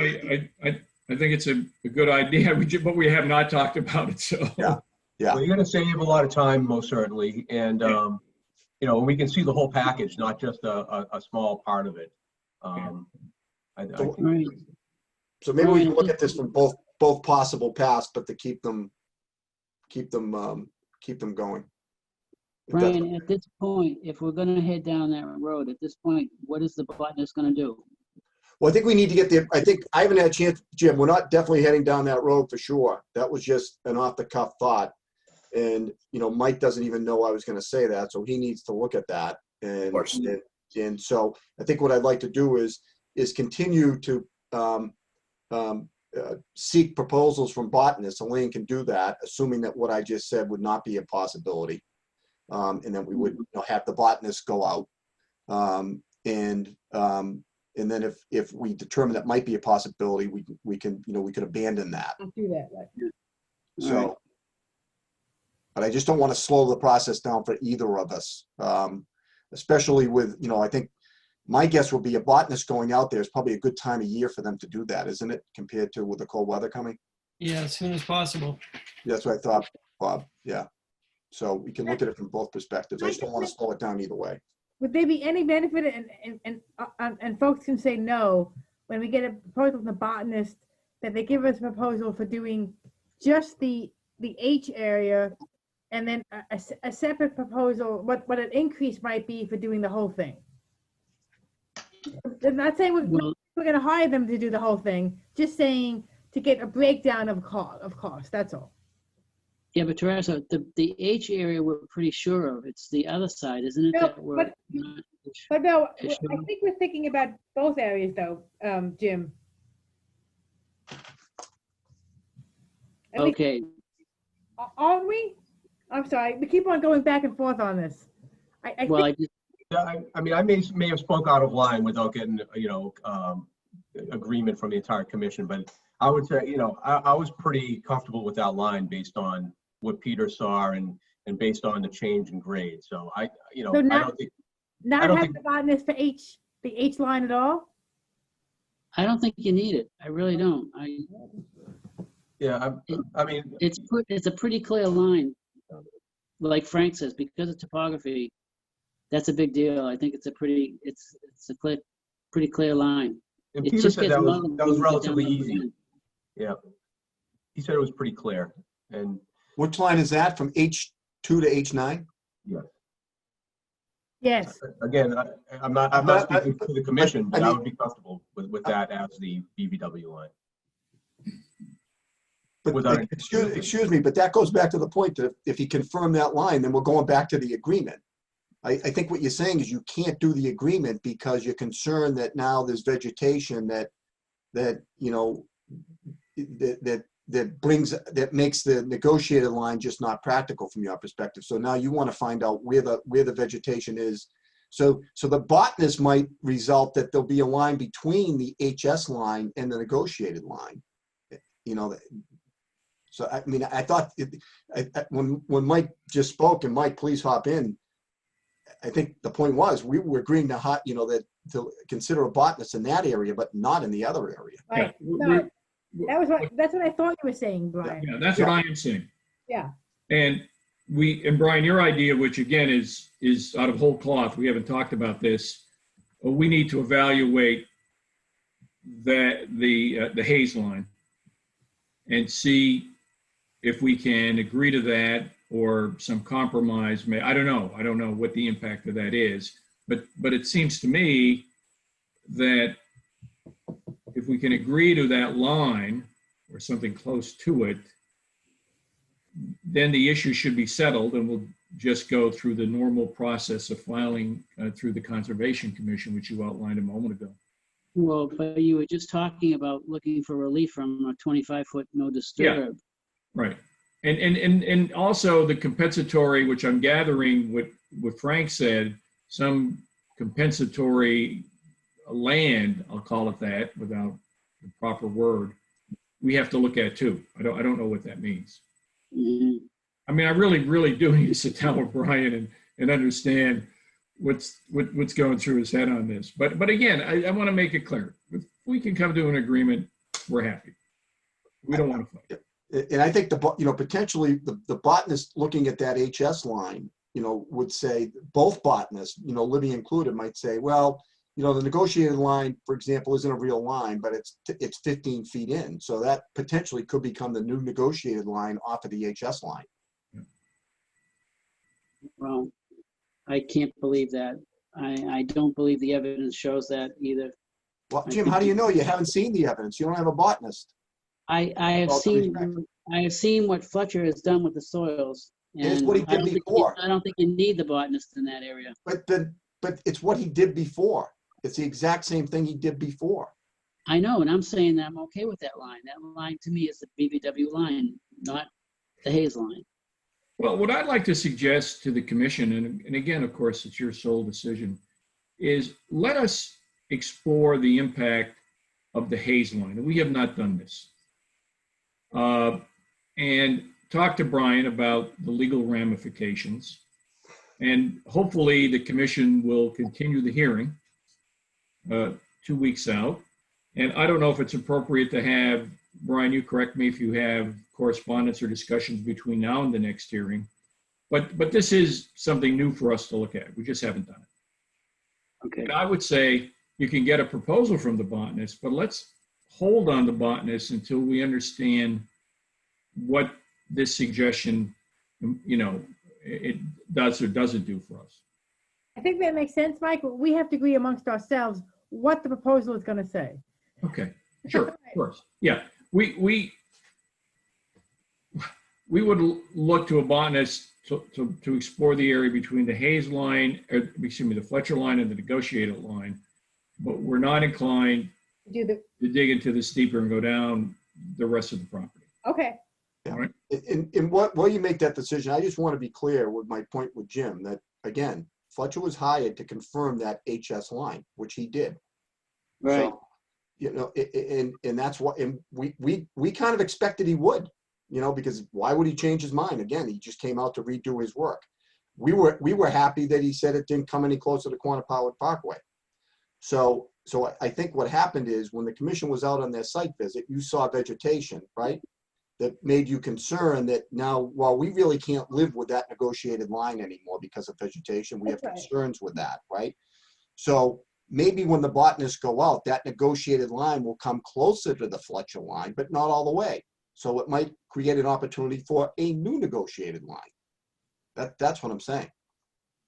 So Brian, let me ask this question. Is there an appetite to accept the Fletcher line as the official wetland line, and then the flags from 17 through 26 as is that were previously negotiated, and be done with this?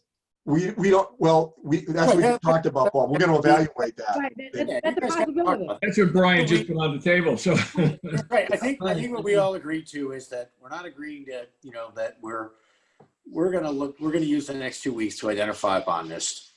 And you guys are, and what I think I heard was that maybe if we look at the bigger picture, there are other ways, that there are things that you can do for us that we think would be beneficial, and that maybe we can negotiate something with you on things that matter to you. I mean, I'll just change it to say. you're bringing in other considerations, and now we just gotta sort it all out, and you need time to do that, of course. But I thought it was a thoughtful idea, because you mentioned things like not mowing in wetland, in that wetland area. That would be meaningful to me. I know that. Great. Thank you, Peter. So Elena, is your task clear? No. I know. Yeah, so what is supposed to happen next? I don't know why we can't get a proposal asking to delineate the wetlands and who pays for it is another question. But I would suggest you get a proposal that says a cost for doing the area, for the H area, right, between the H area and the Hayes line, and then a second cost for doing the rest of it. And that way, if the commission feels like it needs to do the rest of it, and the applicant's not willing to pay for it, at least we have the information. That's all. That sounds accurate. Okay. So then, as I explained this to in the proposal, when I call the botanist, I would say that the commission is looking to locate the wetland area in the somewhere in the area defined by, I guess it's number 12, to following the H line up to number 13, and 12 following it up to 13, so that we have that area in there, and we're saying, where do you believe that wetland is within that area? I got that right? Yeah, I would say delineate the BVW line. Yeah. Okay, so that has its own You mean price. 3, 12 to 3? Yeah, two different prices. Yeah. 12 Yeah, to 12 to 3, 3, yeah. Yeah, then- 12 to 3. and then 12 to 26 or 27, whatever it is. As a separate cost, yeah. Yeah, for 12 to 27. 28, Bob? 28, yeah. Sorry.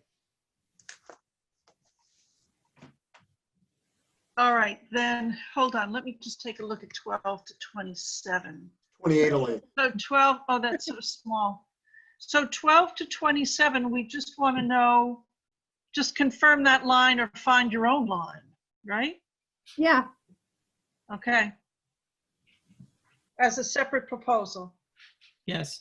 a separate cost, yeah, or a separate proposal, yeah.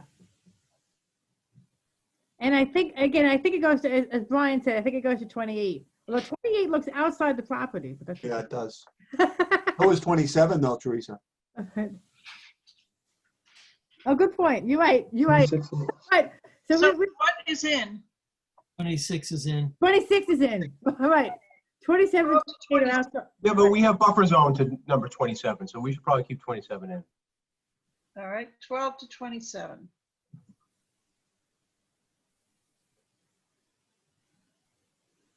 Okay, that's good. And then we'll continue this until next meeting. Yeah. October 8th. Is that your meeting, Bob? There's not a skipped week there? Is that the second Thursday? No, we do first and third now. No, second and fourth. You're right. Second and fourth. I'm sorry. Yeah, no, October 8th is correct. Because yeah, the 8th is a That's the second Thursday? right. Okay, thank you. Wait a minute, I'm sorry, 10/8 isn't a second Thursday. I think it's the 14th. Go on the calendar now. October 1st is a Thursday, so the 8th is the second Thursday. First is a Thursday. Oh, I see. I was thinking of the second meeting, sorry. All right, so we want this by October 8th. Okay, got it. And I thank you, yeah, John and the applicant for your patience and talking this through with us. No, this was, this was a very good discussion tonight. So I agree. It was lively, but it was productive and it was good. And thank you for your time. We spent a lot of time on it. Thank you very much. Thank you. Thank you all. Appreciate it. All right, thanks. Thank Have you. a good night, everybody. You too. You too. All right, we are quite behind. The next hearing is, actually, I don't know if we have a file number for 8 Evangelista Way.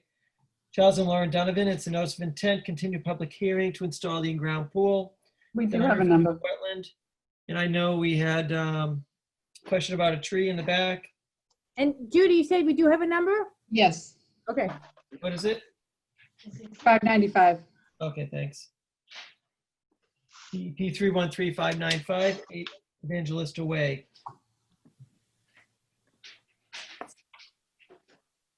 All right, who do we have? Paul Finocchio's here. Hey, Paul. How you doing? And then Charlie Donovan, everybody. Hello, Mr. Donovan. Hi. I don't know if you've been hanging out with us for the last 45 minutes. You have. Welcome back. Yeah, I had my little ones with me. They were able to get to bed, which is good. There would have been a lot of noise in the background. And so I think the way we left off with this was, Elaine, you're going to take some pictures of that tree. We're waiting for a file number.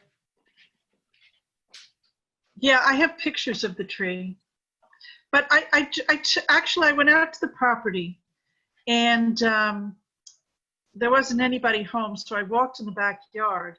Now, there was a very large tree in the back, but that seemed to be beyond the property line. I wound up taking pictures of every tree in the yard, just so I made sure I didn't miss it. Mhm. So Tree in I the back. have a picture. I do have a picture of the tree.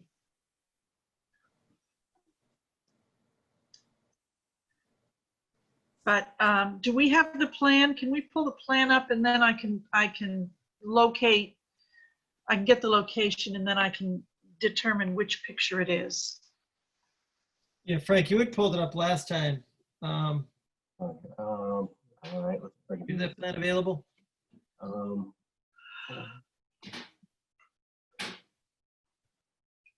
Paul was reaching out to his IT support, I think. Yeah, I'm still, I can't, it won't come up on the screen. It'll show up on mine, but not on yours. And just we agreed not to cut down the tree in the last meeting. We were looking at the potential of pruning it, just trimming a couple branches back.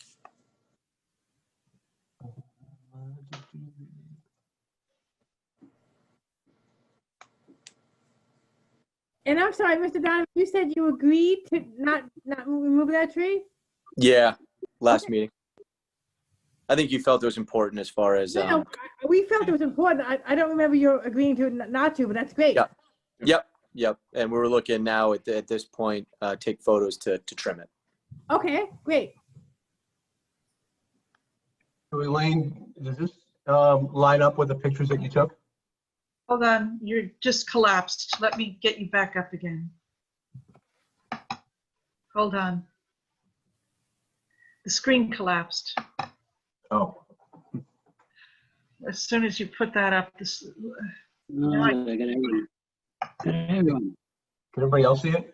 Yeah, Yes. Yeah, we can see. Oh, hold on. I think you minimized it, Elaine. All right, there we go. And nobody make fun of me for having AOL mail. Okay, so which fence is it? I mean, which tree is it? Right top, yeah. There In you the go. in the triangle. Okay, that would be that very, very large one in the back, right? Correct.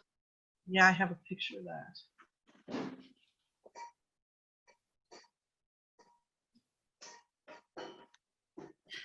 Yep, Awesome. got it. That's a beautiful tree.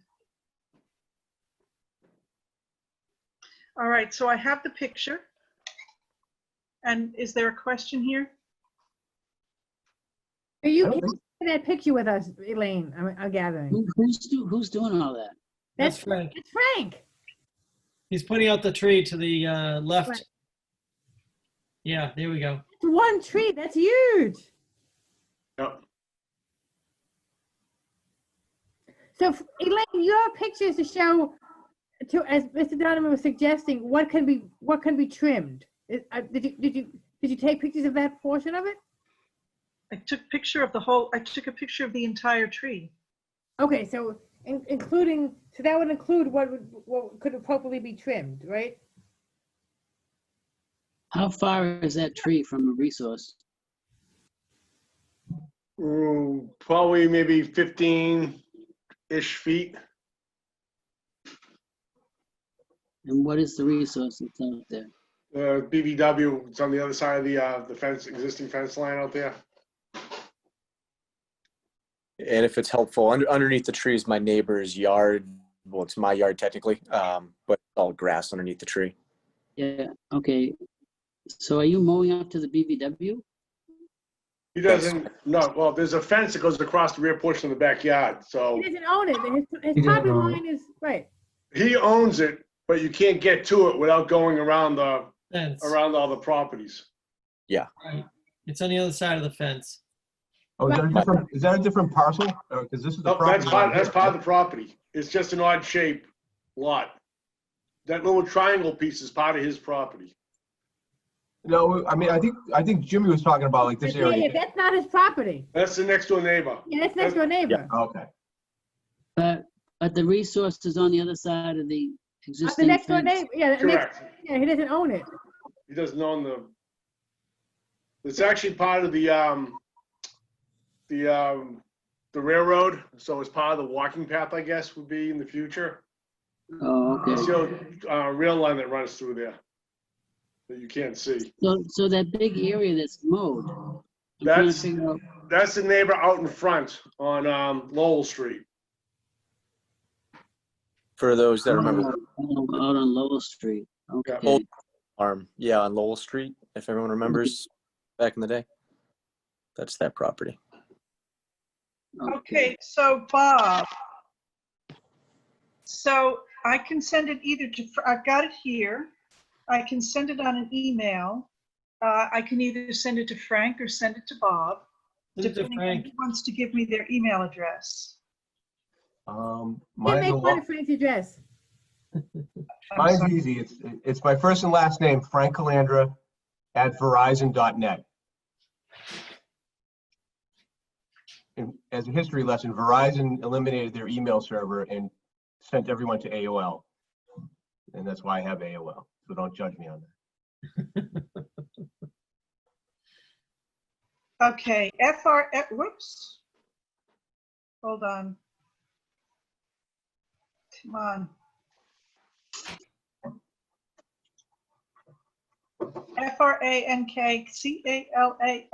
FRANKCALANDRA Correct. at Verizon.net. Verizon.net.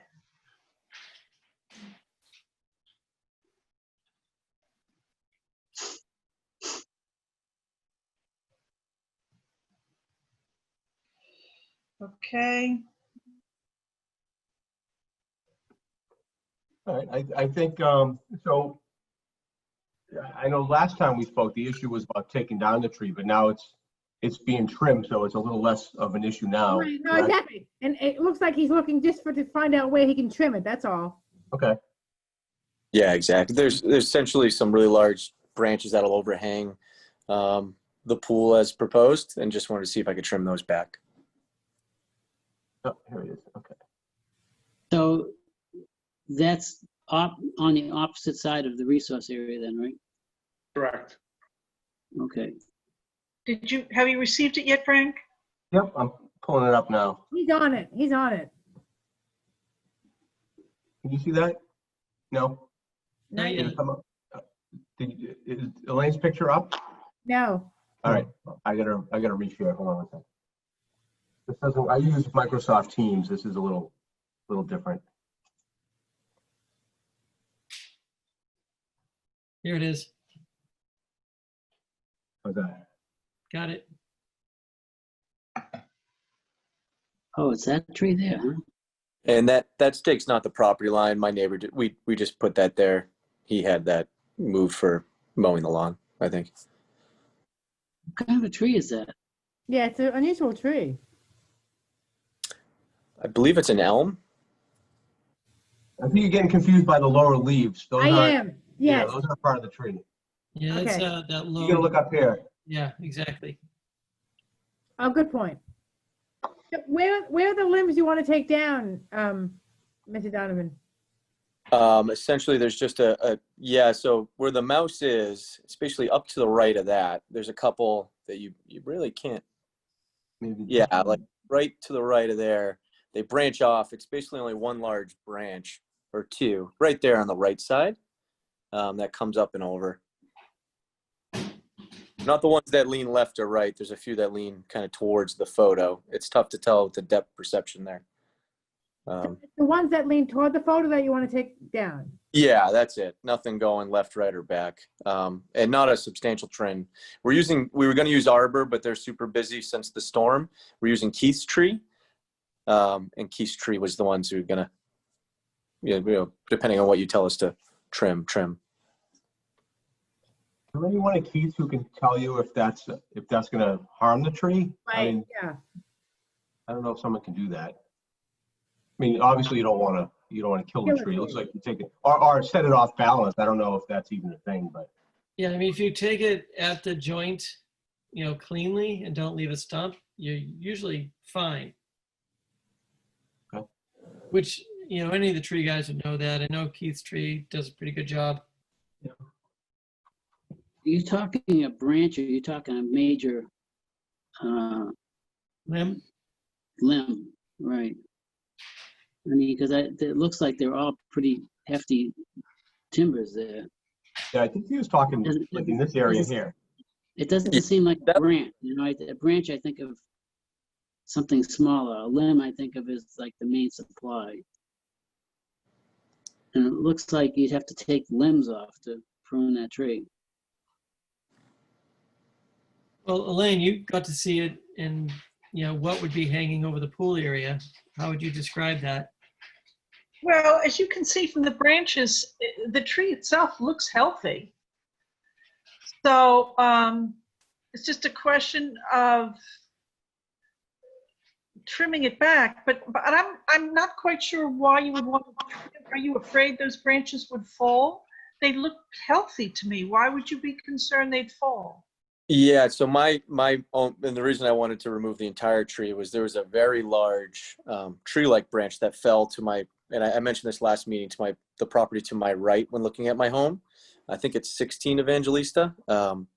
It fell on their property prior to me buying it. My house, it was 3-4 years ago, the previous owners. And he mentioned it being a really big mess. So that was my concern, because it had already had a very large limb fall off it. So you think there's hidden damage in there? I'm not a tree expert, so I'm not sure. But yeah, that was my reason for trying to remove it. Okay. Was that I didn't fall in the pool or my kids, So have you had Keith's out there yet to take a look at the health of the tree? Yes, I've had them look at it, and they said that a pruning or trimming would make sense, but that's yep, I get it. They were the tree pruning business. Yeah, they're tree.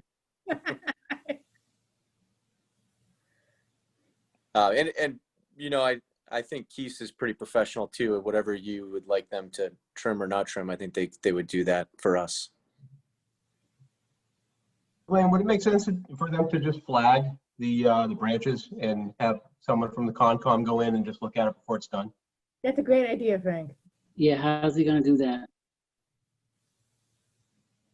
You'd have to get up there with a cherry picker. Yeah, that's true. Get up there with the cherry picker to flag it. How about a paintball gun that he can shoot the branches at? They can climb. Some guys can climb, right? It might end up taking the whole tree down when it's flattest. Yeah, I mean, yeah, some of those guys climb up with the strap and the boots. How maybe if they went out there, someone from Keith's Tree and from the commission, and then just point out it instead of saying, this is what we're gonna do, send a guy out there and climb it. It'd be easy to have the person from the commission and the Keith's Tree to be out there at the same time. Let's bring a laser pointer. Yeah, perfect. Just point and say, this is the one that's coming down or something. I like that. That's reasonable. Yes. Okay. You can have, Elaine can work something out with her schedule. Okay, Elaine? Yeah, that's fine. And is that the only issue before us now? I believe so. We talked about the cartridge filter, and it's going to be gas fired heat. Talked about the fence and taking down the other fence. And we're waiting on a file number. I think that's it, Paul. That was it. I did send an updated plan the other day, and I also sent one tonight because you had asked to put some erosion control on the right side property line. Right. So I added that on from the end of the hay bale line it's shown now up to the basically up to the opposite the house corner where the setback distance of 21.7 is. Did we get that plan, Judy or Elaine? I'm looking for it. I don't remember seeing, you sent it in today. When did you send it? I sent another one today around 5 o'clock, 5:30. All right, by then I was probably off the email and on to something else. Yeah, because I had sent it earlier on the 22nd. But All right, I'm sure. So it's the same plan as before, except it shows. it's the same plan before. I added on the hay bale line and I added on the DEP file number.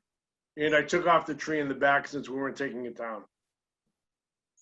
Okay. As if we were already down. No. It's already gone. Right. It's gone. All right, did you revise the date? Yes, I put on September 22nd. Okay. I'm sure it's there. I don't know how I missed it, but I'll get it. So should we close the public hearing? I think we could, I mean, we'd have to have a condition about the marking of the, But, the limb, or agreeing on the limb to take down, but yeah, I think we can close. We already have a revised plan from Paul. Anybody see a reason why we couldn't close a public hearing? No, let's close it. All right, do we have a motion? I'll make a motion. Second? Close the hearing. second, Second. Okay, seconds. Peter? Yeah. Okay, Frank? Yes. Ken? Yes. Teresa? Yes. Jimmy? Yes. And I also vote yes. Did I miss anybody? No? Okay, hearing is closed. Thank you. All right, thank you. All right, so are you going to write the order of conditions at the next meeting? Yes, in interest of time, I think we should. All right, and then I just have one question, Mr. Donovan. I would assume you want to be there when Keith is there? Yeah, absolutely. So, All right. So, Or, I'm fine. I think what I'll do, I'll send you an email tomorrow, and I'll be in next Thursday and Friday. And we'll make an appointment, then you can contact Keith and make an appointment for Thursday afternoon or Friday morning of next week. Is that all right? yeah, so quick question. Can I ask a clarifying question? I know we closed the agenda there. What is the conditions? I mean, I guess Mr. Finocchio could explain that to me, but that's just what we need to do as far as the construction goes and all that, the hay bales, the wattle, whatever gets installed. I was just looking at when work could be started, just with scheduling and all that. It gets a little crazy right now with COVID. Isn't the only special condition, just not to interrupt, but the only special condition is that the branches need to be inspected that are going to be cut? Can we just vote on that right now? Yeah, why don't we do that? I don't think it goes beyond that, and we don't have to delay. And yes, all that is, it's a set of conditions that you have to comply with when you do the work. Sounds great. Yeah. Yep. And Paul can certainly explain what those are. I'll go over that with you, Charles. Thank you. All right, so that being said, would somebody like to make a motion to issue a standard order of conditions with that one additional? I'll make the motion. Do I have a I'll second? second it. Okay, Ken, Yes. Teresa, Yes. Peter? Yes? Wow, how do you do that, Peter? Jimmy? Yes. And I also vote yes. Did I get everybody? No, I say yes. Frank? All right, so we have an order that will be prepared that we will get around to sign, and we'll take care of that. Elaine, you clear on the additional condition? Yes, that the applicant shall make an appointment with the conservation agent and a certified arborist to determine which trees shall be removed from the tree in the rear of the yard. Which limb? Yeah, which Limbs. limbs? Is that okay? Yeah, which limbs are Not trees. still being removed? I see you. Motion. Okay. Is that okay? I didn't get a clear answer. No, Yeah, the Elaine, you said We're trees, doing- which we're trees would be doing removed? limb instead of branch. No, you said tree, so not tree, limb or branch. Oh, did I say tree, remove a limb or branch? Yes. Not a tree. Sorry about that. Okay, that's a big difference. Involved. Jim, that's a cute. Okay, I got it. All right, excellent. Great, thank you. Thank you. Or much. Okay. All right, thank you. Good night.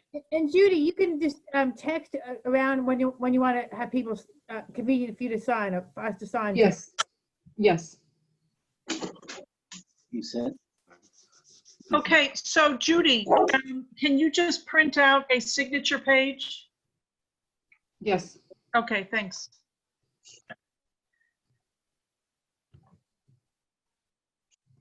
All right, Elaine, are you ready to move on? I am.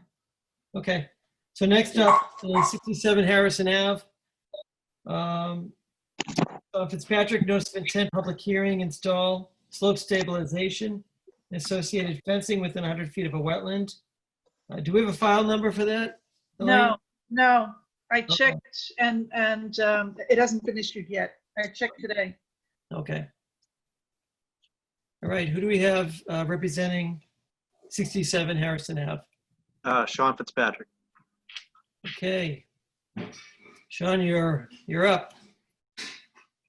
Okay, I guess I'm just, proposing to do the work that my civil engineer had advised on a, I don't know, I'm trying to build a home there at 67 Harrison Ave. I guess there was a complaint of some sorts of some debris and some soil that had come behind the house during excavation, and there was some issues that came with that. And then the civil engineer and the building inspector and the commissioner I spoke to said had come up with an idea, and that's proposed in front of you. Frank, do you have that file you can share with us? I know we have it, 67 Harrison Ave. There's no, I'm looking at the email that Judy sent with it. But is there a plan showing, is there a plan showing what the work is? Can you see it? Right in the rear. Oh, I'm sorry. It's the last thing. Yeah. Frank, do you have that email? It's from, I can tell you what day it's from. Can you see it? It's up on my Yeah, screen. you can see it. Okay, sorry. You got it.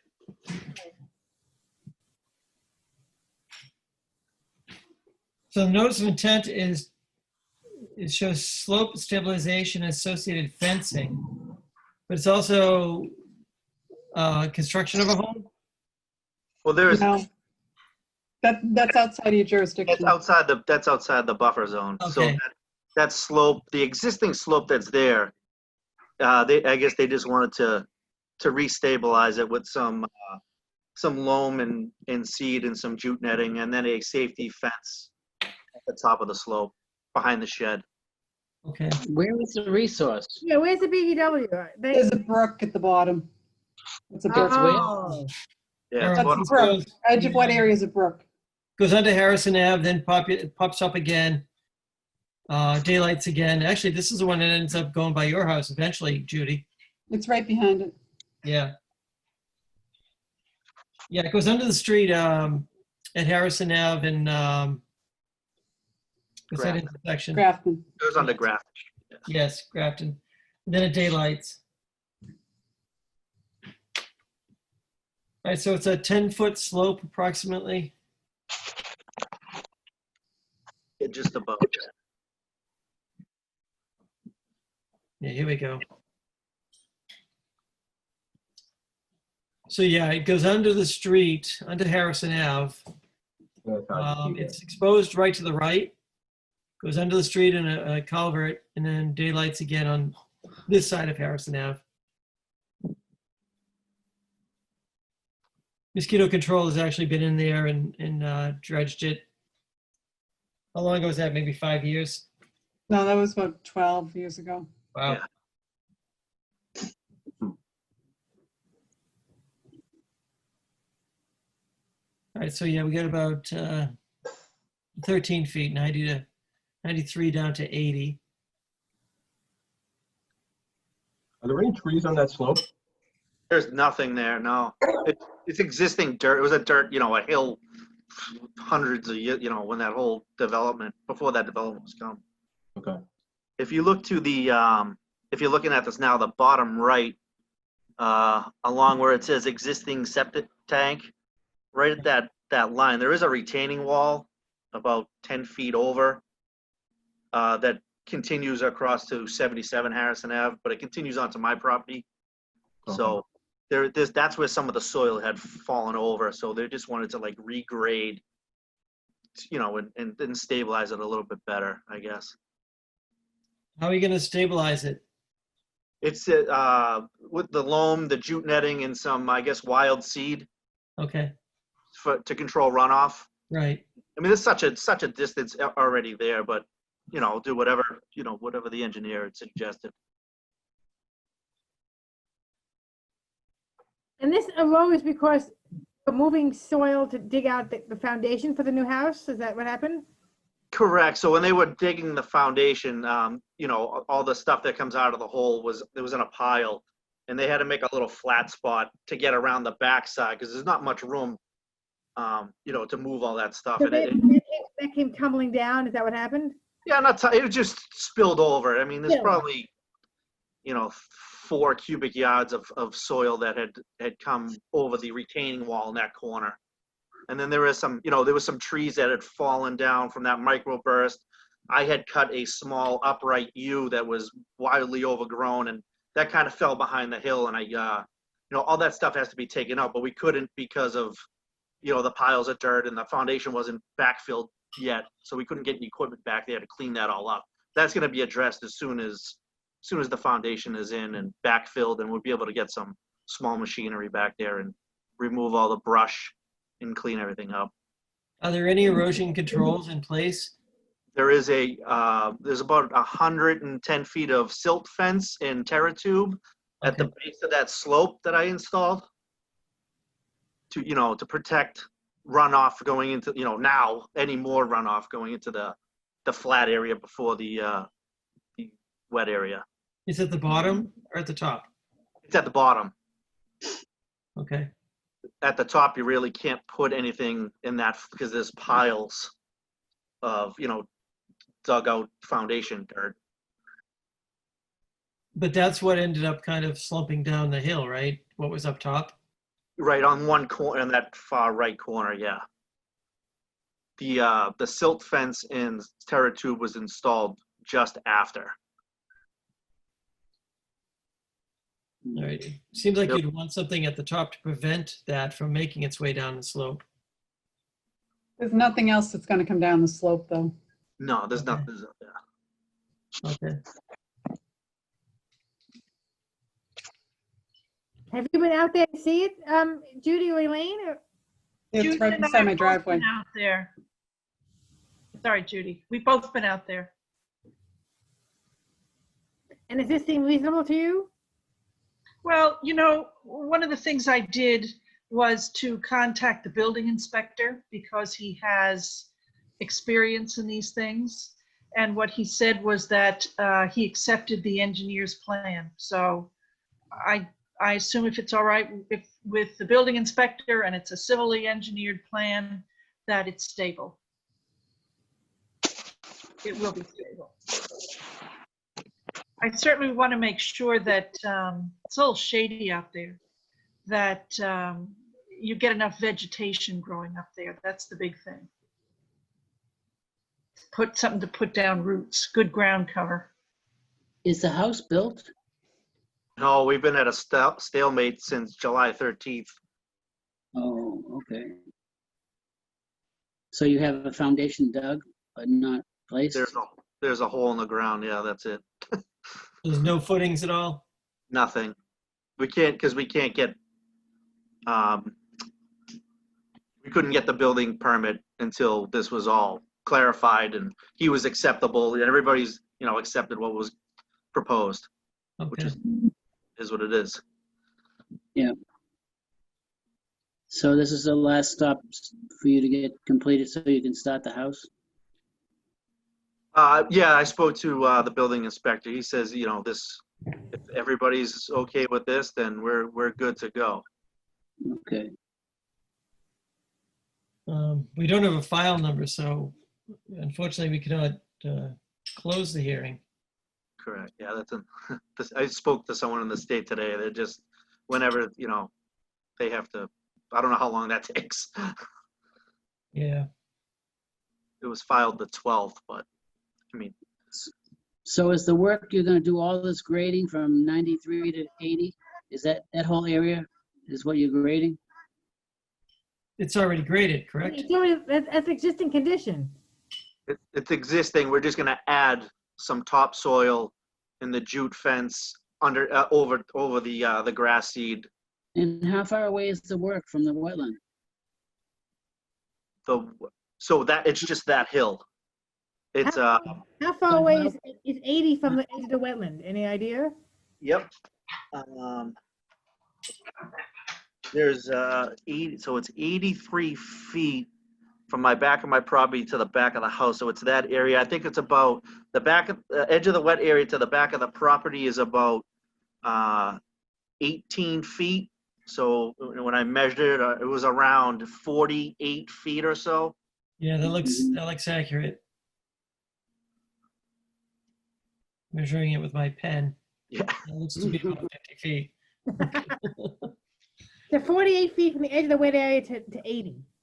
Correct. Say that again. I didn't hear that.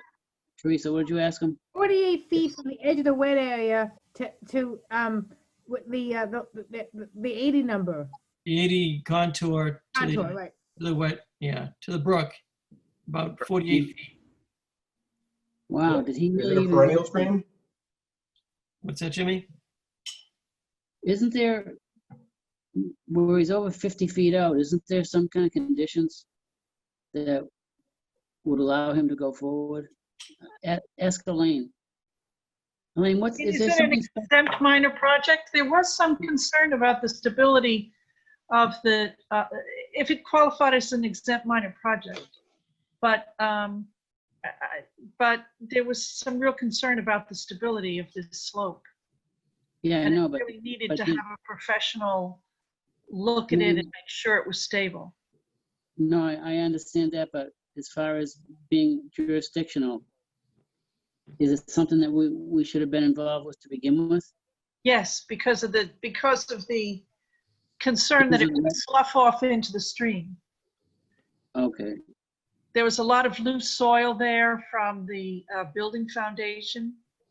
yeah, But the edge of the building is obviously more than 100 feet away from the wetland, right? That's the point. Right, but there's this notice of intent is for the slope only. No, I understand. No, I'm with you. No, I understand.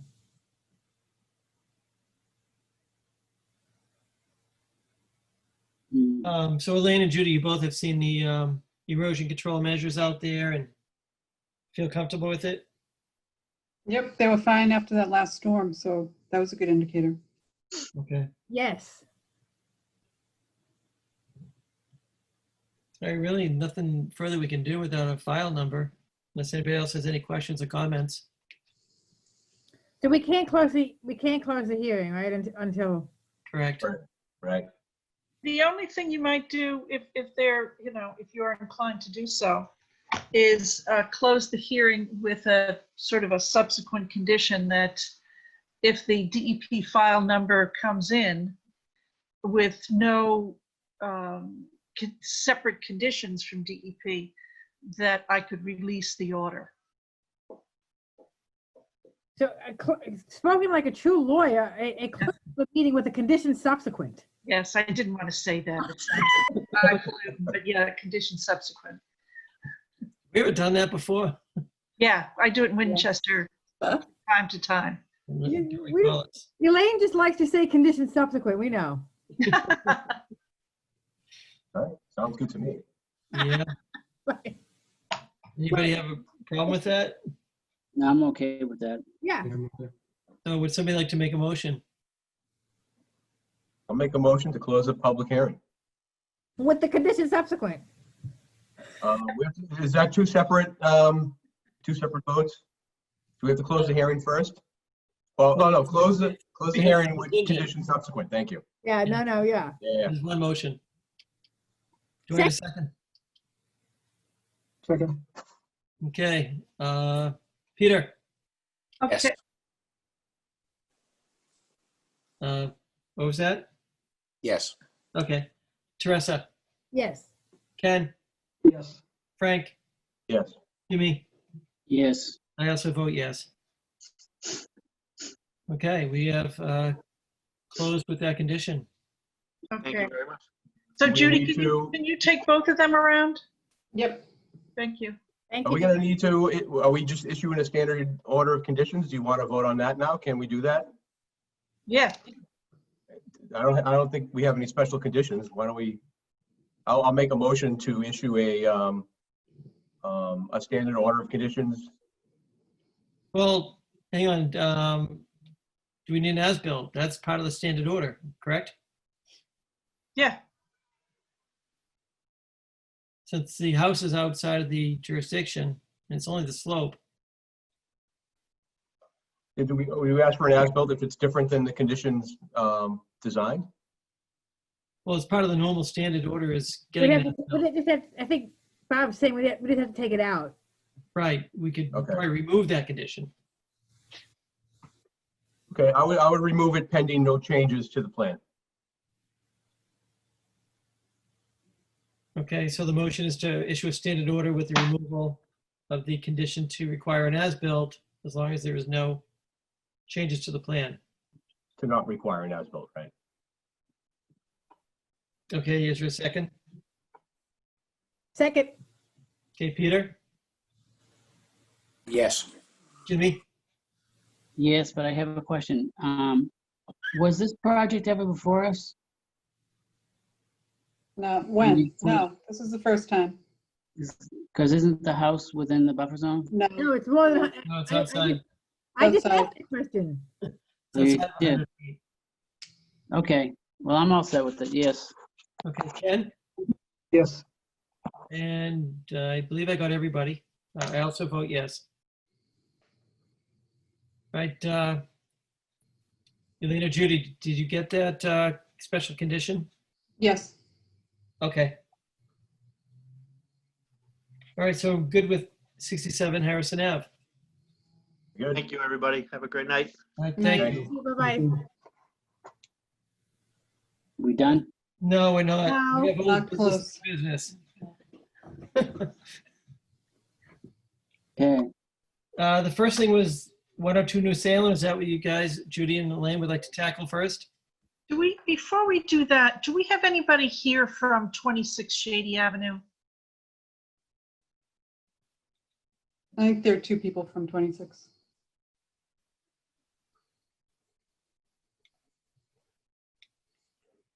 Elder Gomez, yeah, he's on mute. Hello, may I speak? I'm the homeowner at 26 Shady Avenue. There we go. Yes. Yeah, it just seems to me, Bob, we should take care of Yep, this. sure. first. Not a problem. Can I speak? Yes, please do. I'm the homeowner at 26 Shady Avenue. I'd like to start off by saying I'm a first-time home buyer, and I bought a fixer-upper house. I asked my lawyer when I bought the house at closing, is this conservation land? And they told me that it was not conservation land. I went on the town website and I didn't see anything saying that I couldn't fix up my property and clear vegetation to prevent coyotes from eating my dog. I put in a stone wall where my driveway is, a retaining wall, and I repaired a patio in the back. To repair the patio, I had to move some earth away from the house. And I did some grading. And to clear out the vegetation, I rented a wood chipper and I chipped wood in place. During COVID, when COVID hit, I was doing home renovations to my house, and I got into a disagreement with my neighbor who became disgruntled. She's never done anything to fix up her house. I invested a lot of money and sweat equity into my house. And I think that she's upset with me doing repairs to my house. And as a result, she's trying to ruin my life. And this got blown way out of proportion. And none of these, Elder Gomez, Claudio from State Stone, had nothing to do with this. I told you when it came out to my house, I take full responsibility for any of the work that was done in my house. All of the responsibility goes on me. I didn't point any fingers at anyone. I didn't point any fingers at either of my neighbors. I didn't point fingers at anyone in the town for not posting that I can't do this to my property. I'm broke. This is COVID. This isn't right. And you shouldn't drag Elder Gomez and you shouldn't drag Claudio from State Stone into this. I'm at the end of my rope here. My father's dying. He's on hospice. Claudio's son just got diagnosed with cancer. People have real problems here. I know that you guys, you know, are fighting for positions in town and, you know, people don't have money for this. We're all barely hanging in. We have to know, anywhere you go outside, you have to wear a mask. This isn't right. I'll do anything that you say, but can we put I beg the board, can we put this off till next year? I will do whatever it is that you ask. I'll make any repairs necessary. But I can't handle this right now. Please, leave them out of this. They're not trucking companies. I don't know that said that they were. This is sweat equity of someone who's trying. How do you improve on a house without doing home repairs as a homeowner? How does one make ends meet when you have to hire wetlands consultants? I didn't know that you had to. This should be all right, cease work. Don't do this ever again. You've been warned. Don't you ever put anything or do anything to your backyard. I don't even want you to cut the lawn ever again. I've been reading through the packet. Elaine's been generating us to show me corrective measures that it can be taken. But I think that there needs to be more than just one way of, hey, we're going to come into your yard. You need to go with a bulldozer and knock your house down. Maybe I'm being extreme, but I'm barely hanging in here. I beg for mercy. And these gentlemen should be left out of this. Can I speak here? Go ahead, Elaine.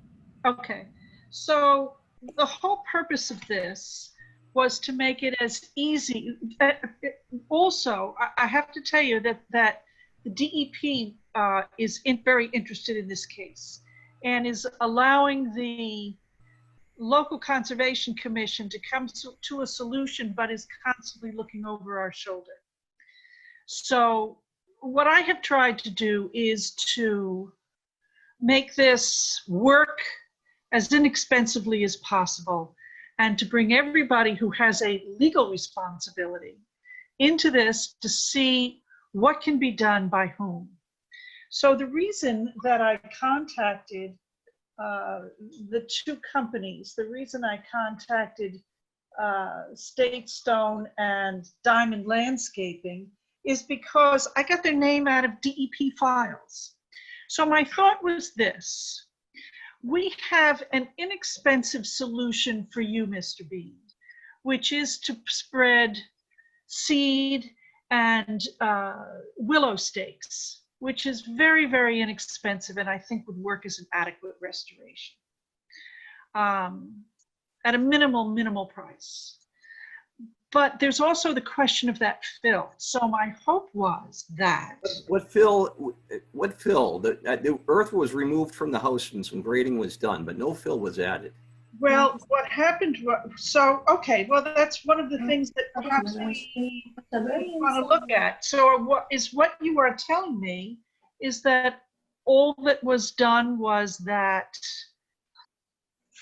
you moved dirt from one side of your property to another side of your property, or that Correct. you didn't put any dirt back there at all, you just took down the trees. No fill was added. Earth was moved from one part of property to other part of property. Okay, so did you put any dirt back by the stream? Grading was done. Grading was done on the property. Okay, so here's the problem. If you have a wetland area and you put a couple of feet on it, you kill that wetland area, and what you should do is put it back at the elevation it was before.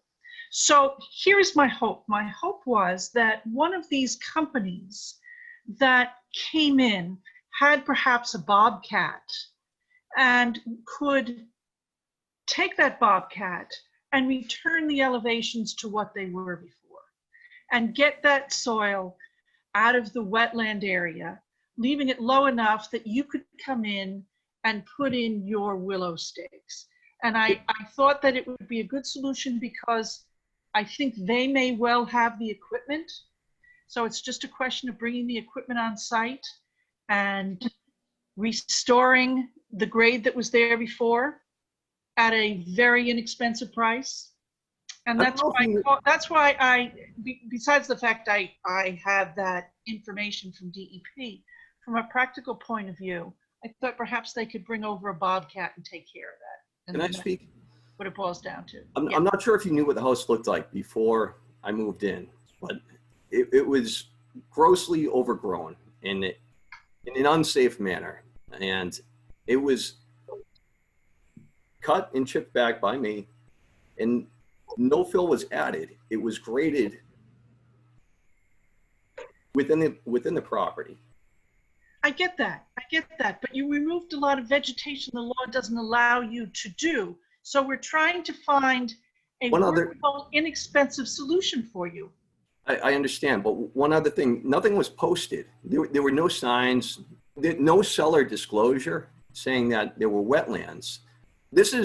I don't know who said that it was wetlands. I asked my lawyer when I bought the house. There was no posting on the town website. I went on the town website. There's nothing saying that I can't do what I did for the safety of my property. And I would like to take measures. I will do whatever necessary, whatever the board asks. But I beg that this can be pushed off until next year. Well, let's see what can be done this year. If you return the elevations, for example, then you'll have a whole year to see what comes back naturally. So to that end, I guess I would, oh, and by the way, you had a bad lawyer and he gave you some very bad advice. Well, the seller should have disclosed that when I bought the house. And the town should have it. Or that's legally required in wetlands. I don't think it is legally required, but that's okay. But yeah. So anyway, so I guess what I'd like to do at this point is to speak with somebody from either Diamond or State Stone and ask either one of them, you also bear some legal responsibility in this because you are a person within the definition of the act. Do you have a Bobcat that can push some of this dirt back and bring it over there one afternoon and push some of this dirt back and restore the elevations in his backyard? Do either of you have a Bobcat?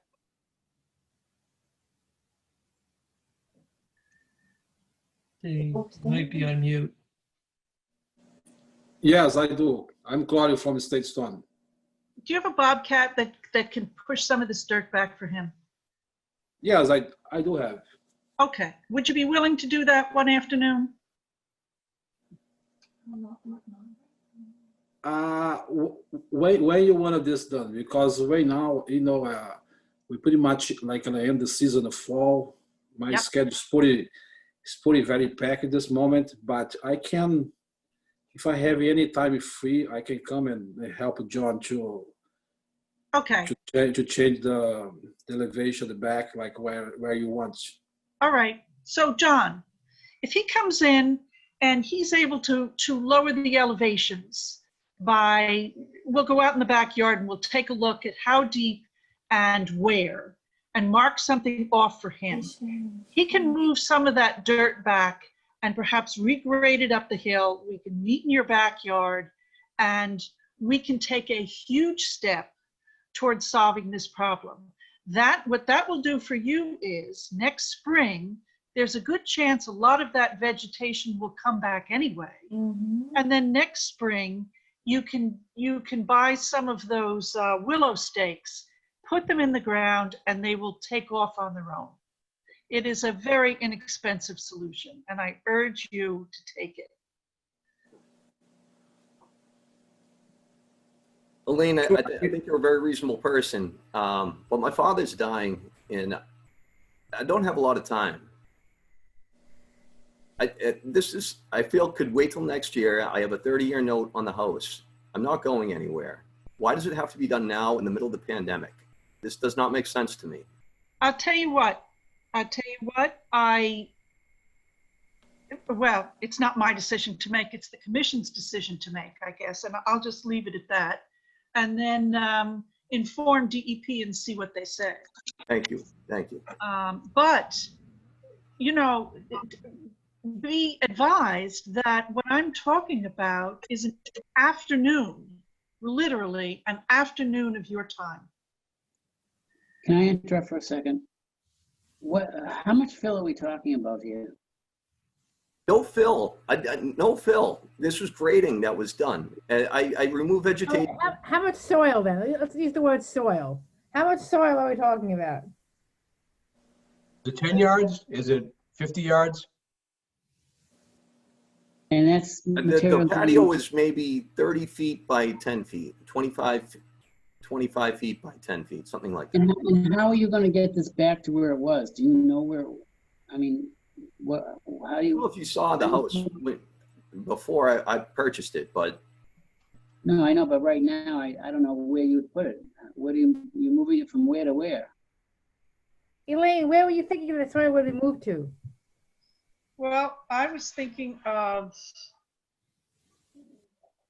maybe making that slope up the hill a little bit steeper. Maybe. And you know, I got to tell you, I have a photograph from the Department of Environmental Protection, which shows a dump truck dumping a load of fill in the backyard. And I don't know why a dump truck would be there if all you're doing is moving it from one side of the property to the other. And I have this photograph of this dump truck. And so does the Department of Environmental Protection. Does that truck have bark mulch in it or dirt? No, it appears to be, I have the truck and then a close-up. It appears to be dirt. And I've got a picture of soil piles back there. And I've got another photograph of another dump truck. And do we know when those pictures were taken? Is there a date on those pictures, Elaine? Let's see, hold on. Can you put those pictures up on the screen? The pictures were taken on June 5th, 2020. And I can take a screenshot and I can email it. Just give me a minute to do this. I'll take a screenshot and then I'll send it over to Frank again. Sure. All right, give me a second. So Elaine, what's our obligation right now to bring this back to DEP? So, I mean, I think they're offering to bring their Bobcat over for an afternoon and move the soil. Is anyone required to contact DEP if they do that action? Well, you know, it's an odd thing. I think about this. Libby Sabunjan from DEP. Can I speak, Elaine? Let me just finish. I know. DEP will not. DEP doesn't. We're more willing to work with you than DEP would, and I think thank you. Exactly. Thank you. And I don't think we want to raise this to DEP. And what Elaine said is a good recommendation. I think you should really take her up on that offer. I agree. Like Elaine said, it's one afternoon to get the Bobcat to remove that stuff up. Okay. And I think that'll get us to a good place. And okay. we don't have to go into the fill issue at this point. I know Jimmy wants to. We want to close out the issue because Jimmy asked the question, but sure. I would highly recommend that you do the small Bobcat effort, put it to bed, and not bring the DEP back into it because they're less likely to listen to any explanation than we are. Wholeheartedly. And we want to, we definitely want to work with you, and we understand. Thank you. Is that accurate, Elaine? I have to make sure all the commissioners agree with my stance and my opinion, but I think that's a good interim measure is to get that soil out of there, like Elaine. But the question is, if it was again, if the pictures show that it was a dump truck dumping it, but where's that? Jimmy's question is, where's that going to go now? I mean, are we moving it to a more beneficial spot, or are we moving it for the sake of moving it, or is it covering a wetland? Is it just the buffer zone? Is it the bank of a brook? I don't know what you want to do with it.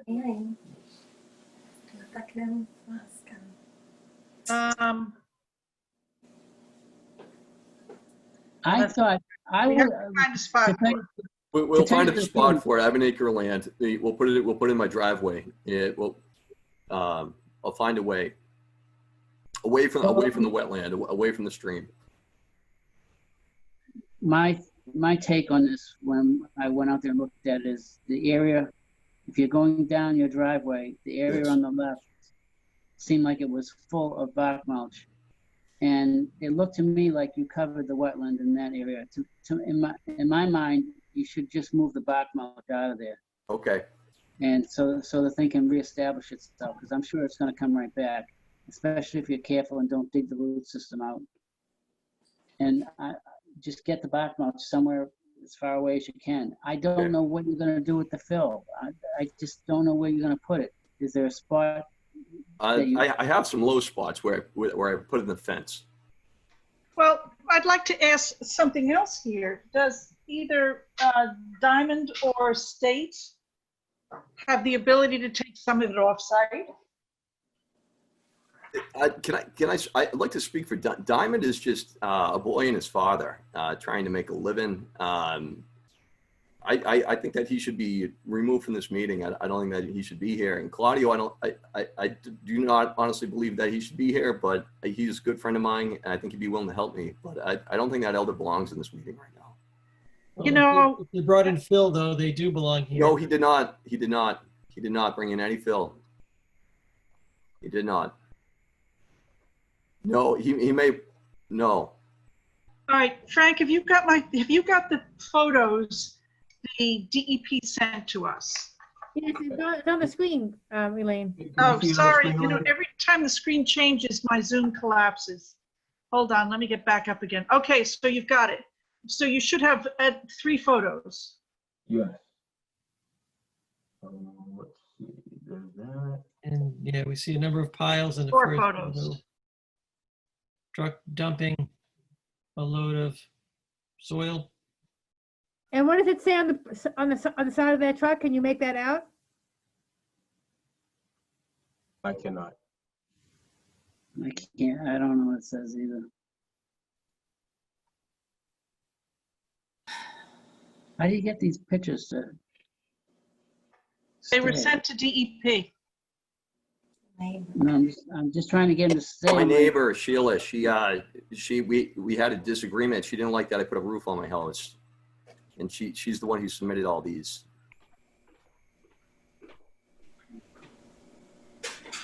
I'm trying to orientate myself as to where this equipment is working. I don't. Jimmy, that looks like the area you were talking about to the left.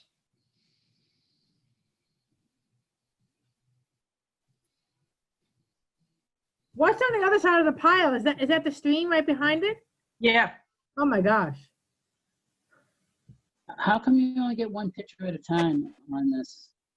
Yeah, I don't know. Let's see. That doesn't do that. Like someone else is controlling the pictures.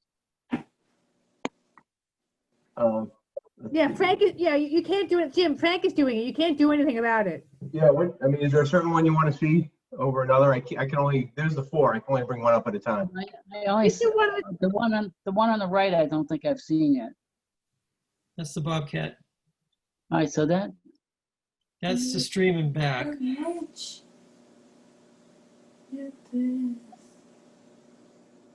So that looks like the stream right in front of the Bobcat. Again, this was some grading that was done on my property. But is that your Bobcat, sir? It was rented by Sunbeam Tractor. Who's renting it? Let's go back to the first picture. No, I'm just curious. What? The boy and his father rented. I paid them $800 to smooth out some dirt. That's a different photo. We had an accident. That's not the boy and his father. No, but what is that photo though? Can you explain that photo?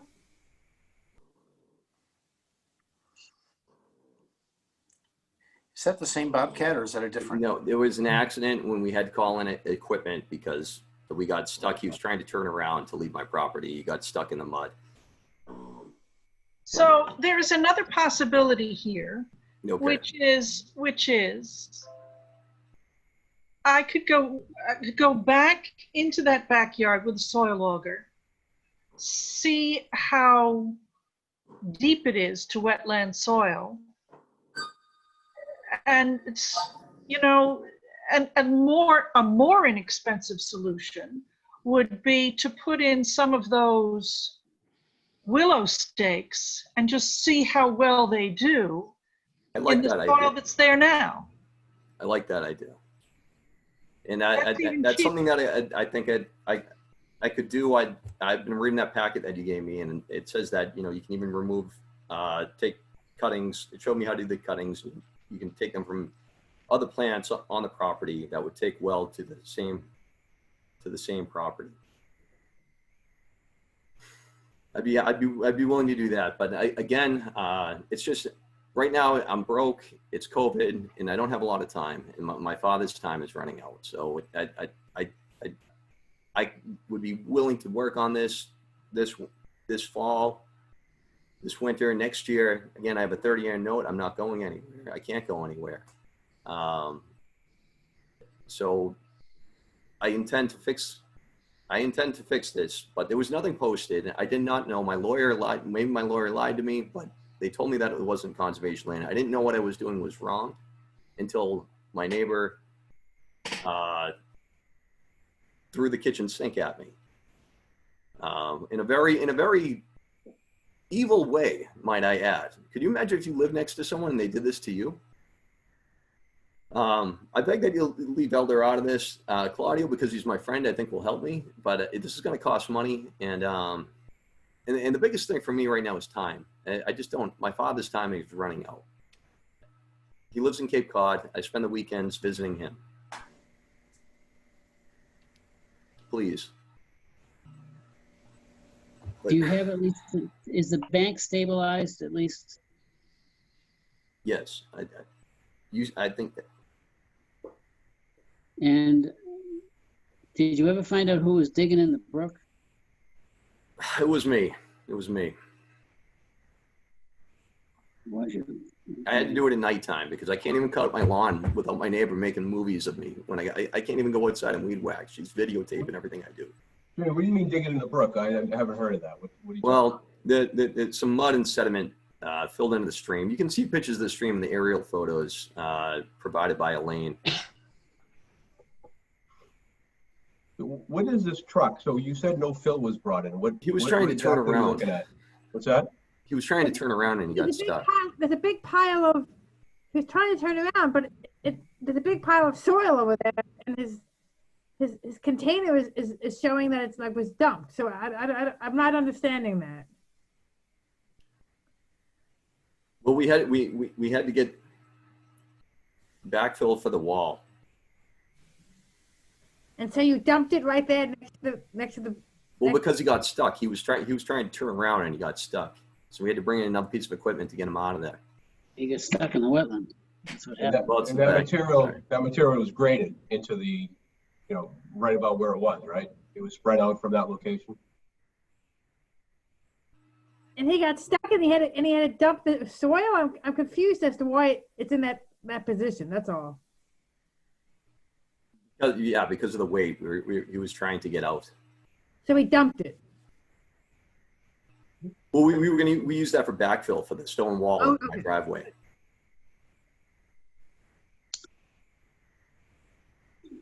Elaine, is DEP waiting for a response from us?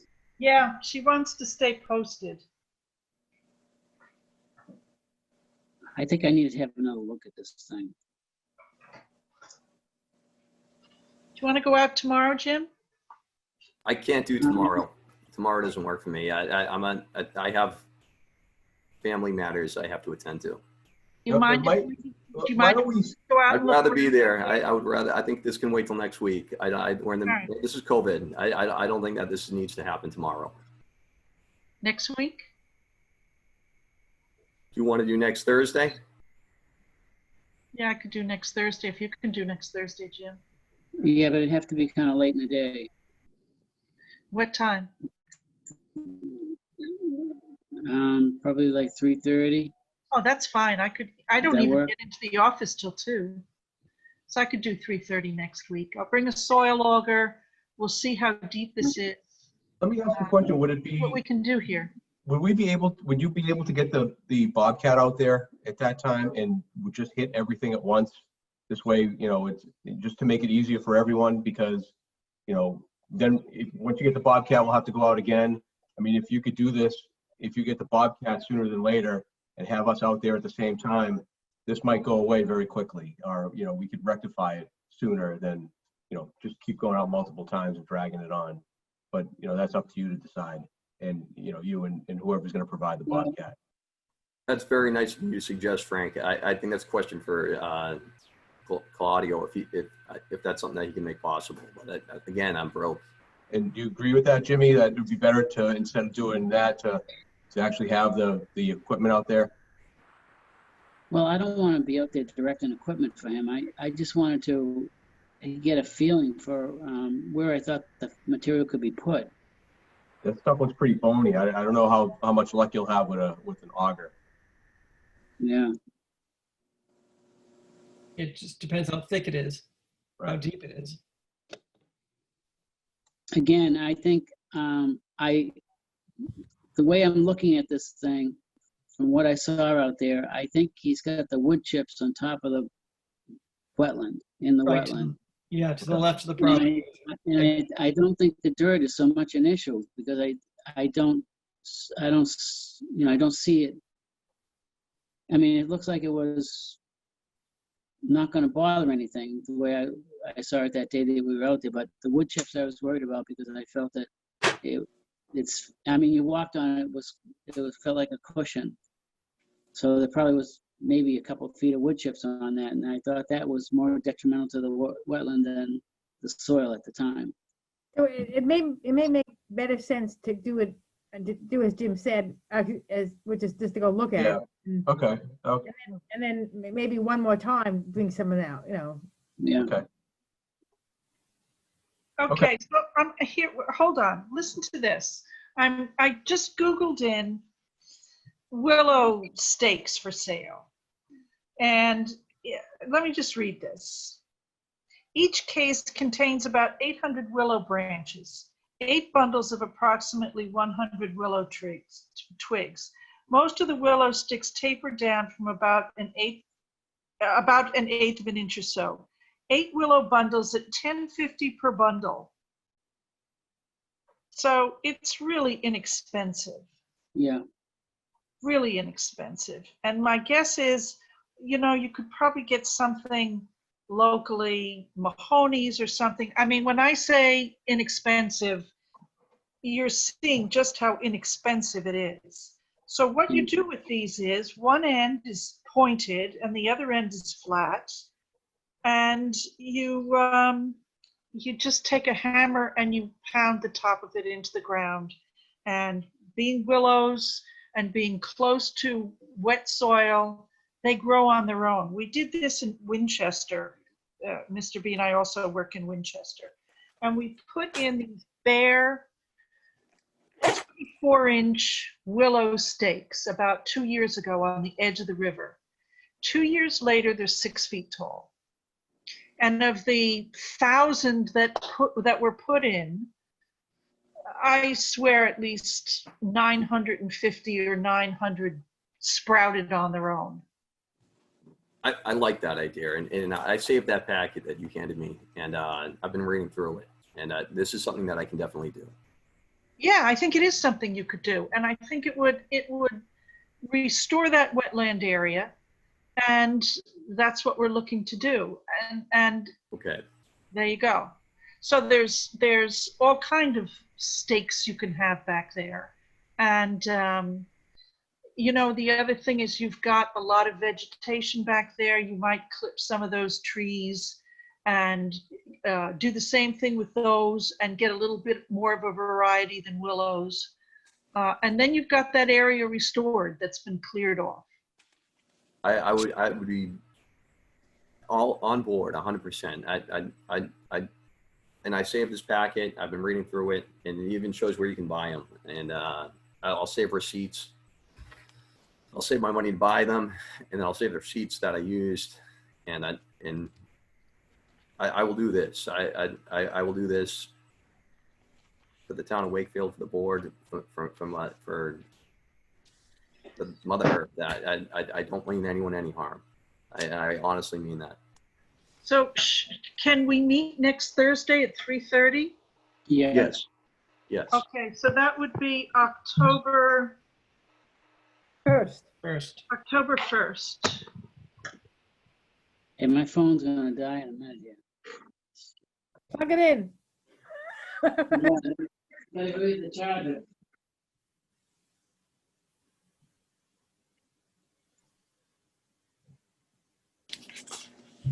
All righty.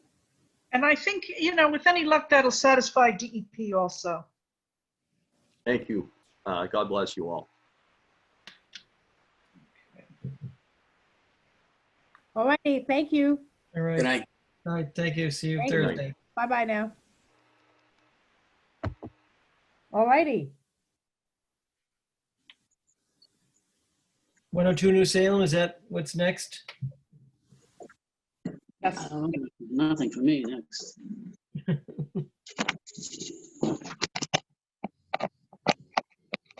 So 102 New Salem Street was to discuss, vote, issue order of conditions. I'm back on.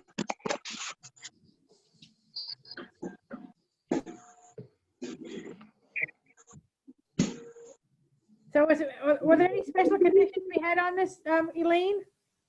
Hold on, let me check my notes from previous meetings.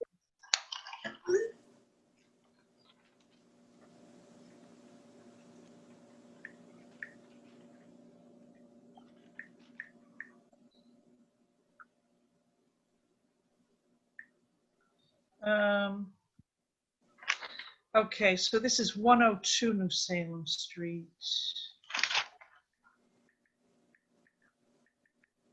Okay, so I have something here. In the event of dewatering, all water shall be discharged to a dirt bag or hay bale enclosure. Any stockpiled fill shall be surrounded by hay bales. And then there was a question about roof runoff. Did you want it to go into dry wells? Yeah, I think we had determined that it just wasn't the elevations and the grades to Right. do much there.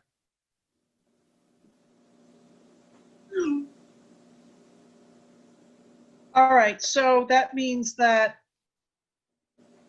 you don't want to do the dry well option. Or is that in place of something else?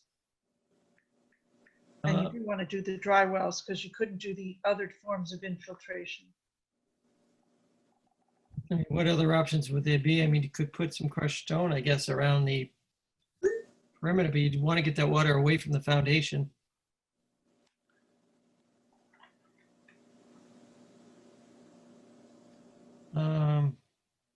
It was much better if those people did not show up next Thursday, you know.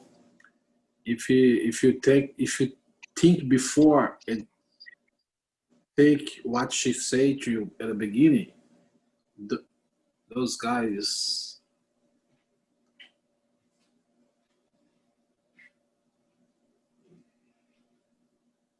What are we talking about here? Well, Elaine brought up the issue that we had talked about dry wells. But John did say that elevations just didn't to support any type of dry well situation for the roof runoff. Right. So, I mean, you just want to direct the water away from the foundation, but you really can't do much with it than shoot it out back or I don't know what else. Let it go over the ground. Yeah. A rain garden of some kind? Do you pipe the downspouts to a point where they daylight away?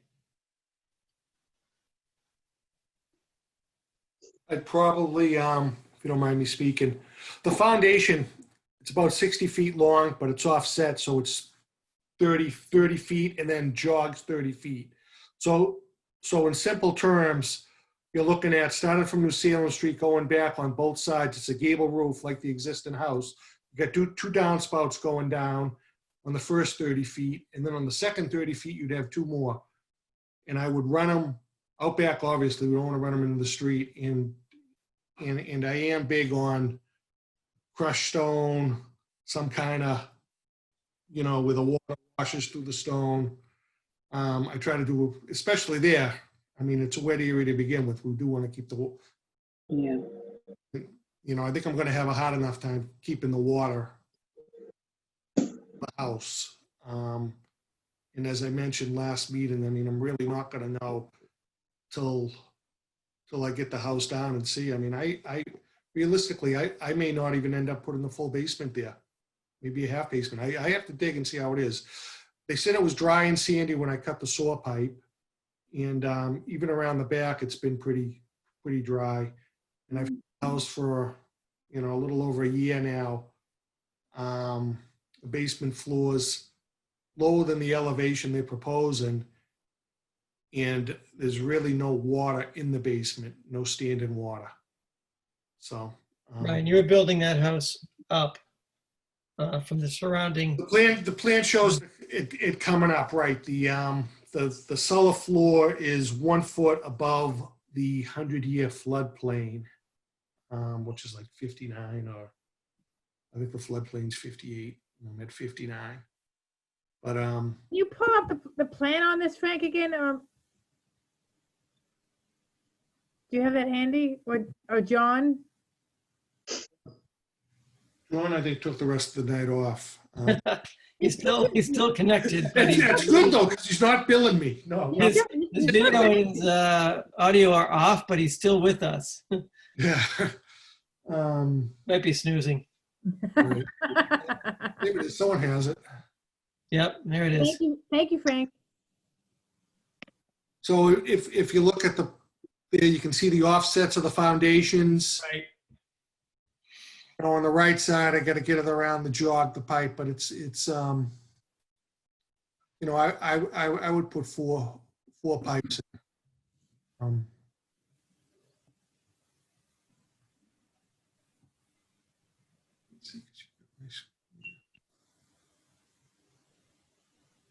So the roof peak would be in the center facing Salem Street, running back? Yes, the house is going to be orientated just like the existing house. I'm actually trying to make it look somewhat similar. But yes, the roof peak, right at New Salem Street, the gable roof would go to the left or right. Okay. Gable roof, no dormers, nothing like that. There is a little porch roof. You can see them, a little on the back and a little on the front, but that's it.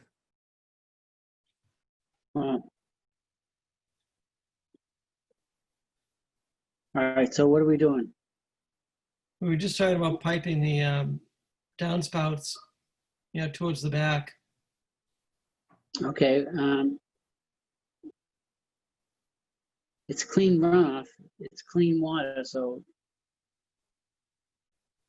I would think it'd be fine. Yeah, just to get it away from the foundations. And that's kind of a low spot right where the trees are anyways. Right. It actually has a pretty good slope. I can't see the elevations. I don't know offhand, but there is a nice slope there. Yeah, 58 to 60. Yeah. 62. And we're still going to have a lot of grass. I mean, once again, I don't want to. That driveway is going to stop right where those second steps are. Right there. It's not going to go back that far on the right. Okay. So that I would say no more than 30 feet. Right where the house jogs, right about there, that driveway should stop. Okay. That's going to give me more than ample parking there, so all that stuff will be pervious. So this started by saying any special conditions. So any special conditions for the runoff from the roof? All right, so how do you want to translate that plan into an order? All right. What were the first two, Elaine, that you had mentioned? The other two are Hold on.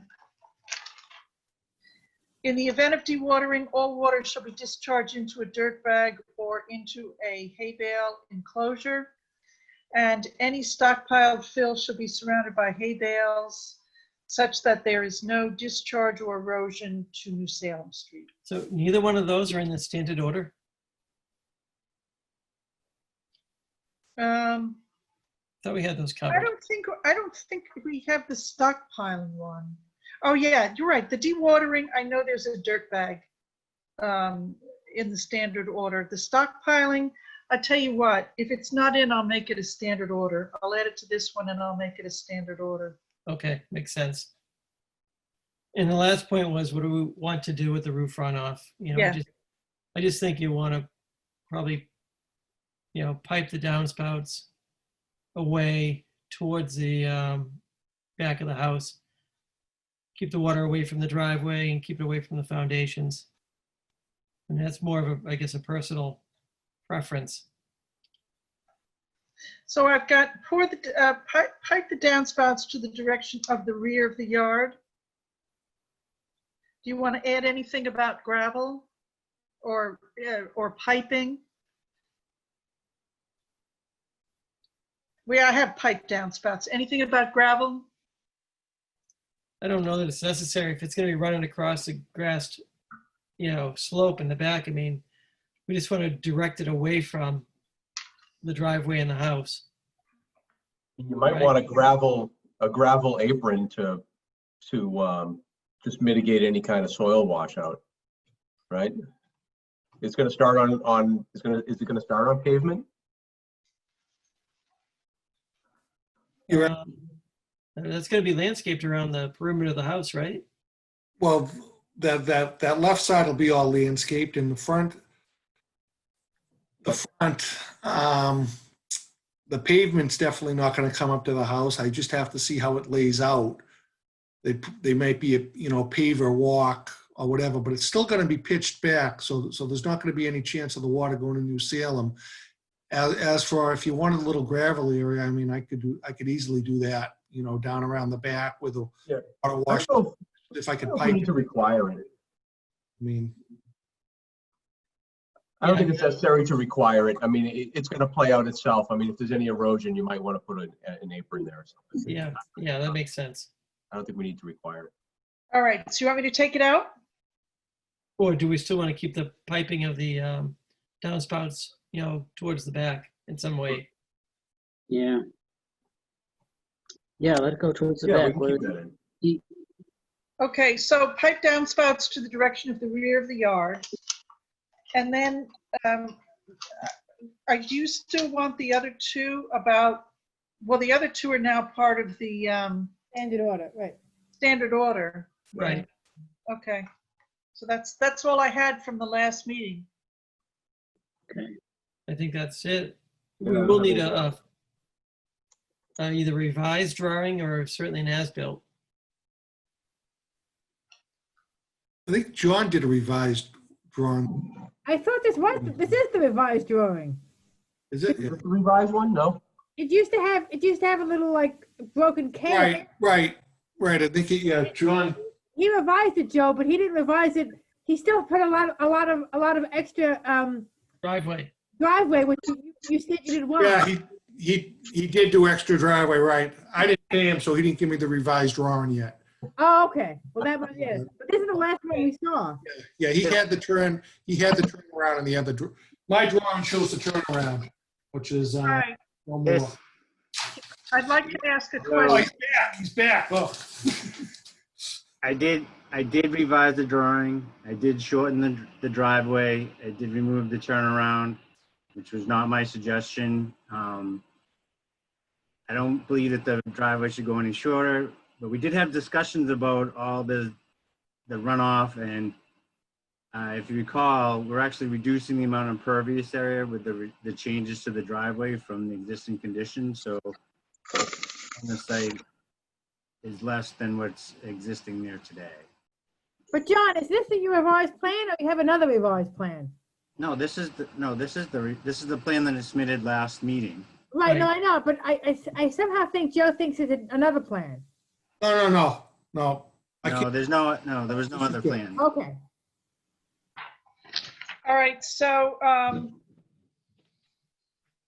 I can't even read this. It's so small. It's beyond my ability. What's the September 8th, 2020? Is that the current plan? Whatever plan is there, right? Yes, September Let's say 8th, September 2020. 8th. Revised Okay, to the 8th, yes. got it. Okay, I guess I can read it. All right, so I've got the date of the plan.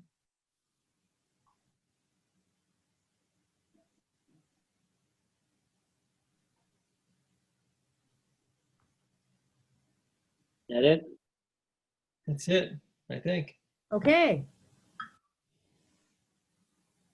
You all set, Elaine? I'm set. Yeah, thank you. Okay. Well, thank you. All right, so we are supposed to discuss, vote, and, issue the order was what the intention was. So we have discussed it. Does somebody want to make a motion to issue the standard order of conditions with the one additional condition where the roof runoff would be piped towards the rear of the property? So moved. Do I have a second? I'll second. Okay, Ken, Yes. Jimmy, Yes. Frank, Yes. Teresa, Yes. Peter, Yes. and I vote yes. Did I get everybody? Okay. All right, we're done with that. There's one more item on the agenda, is there? Yes. There's actually additional one on top of that, but we'll take 601, 701 Edgewater Place Pond Treatment. Yeah, okay. Request next. All right.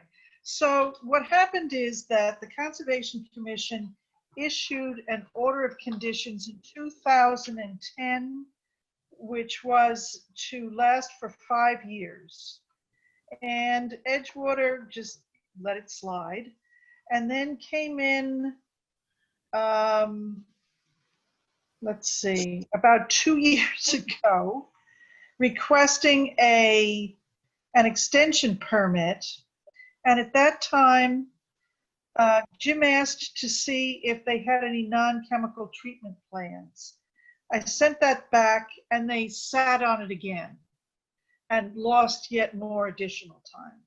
Now they've hired a new property manager who is really on top of this. He's looking for a new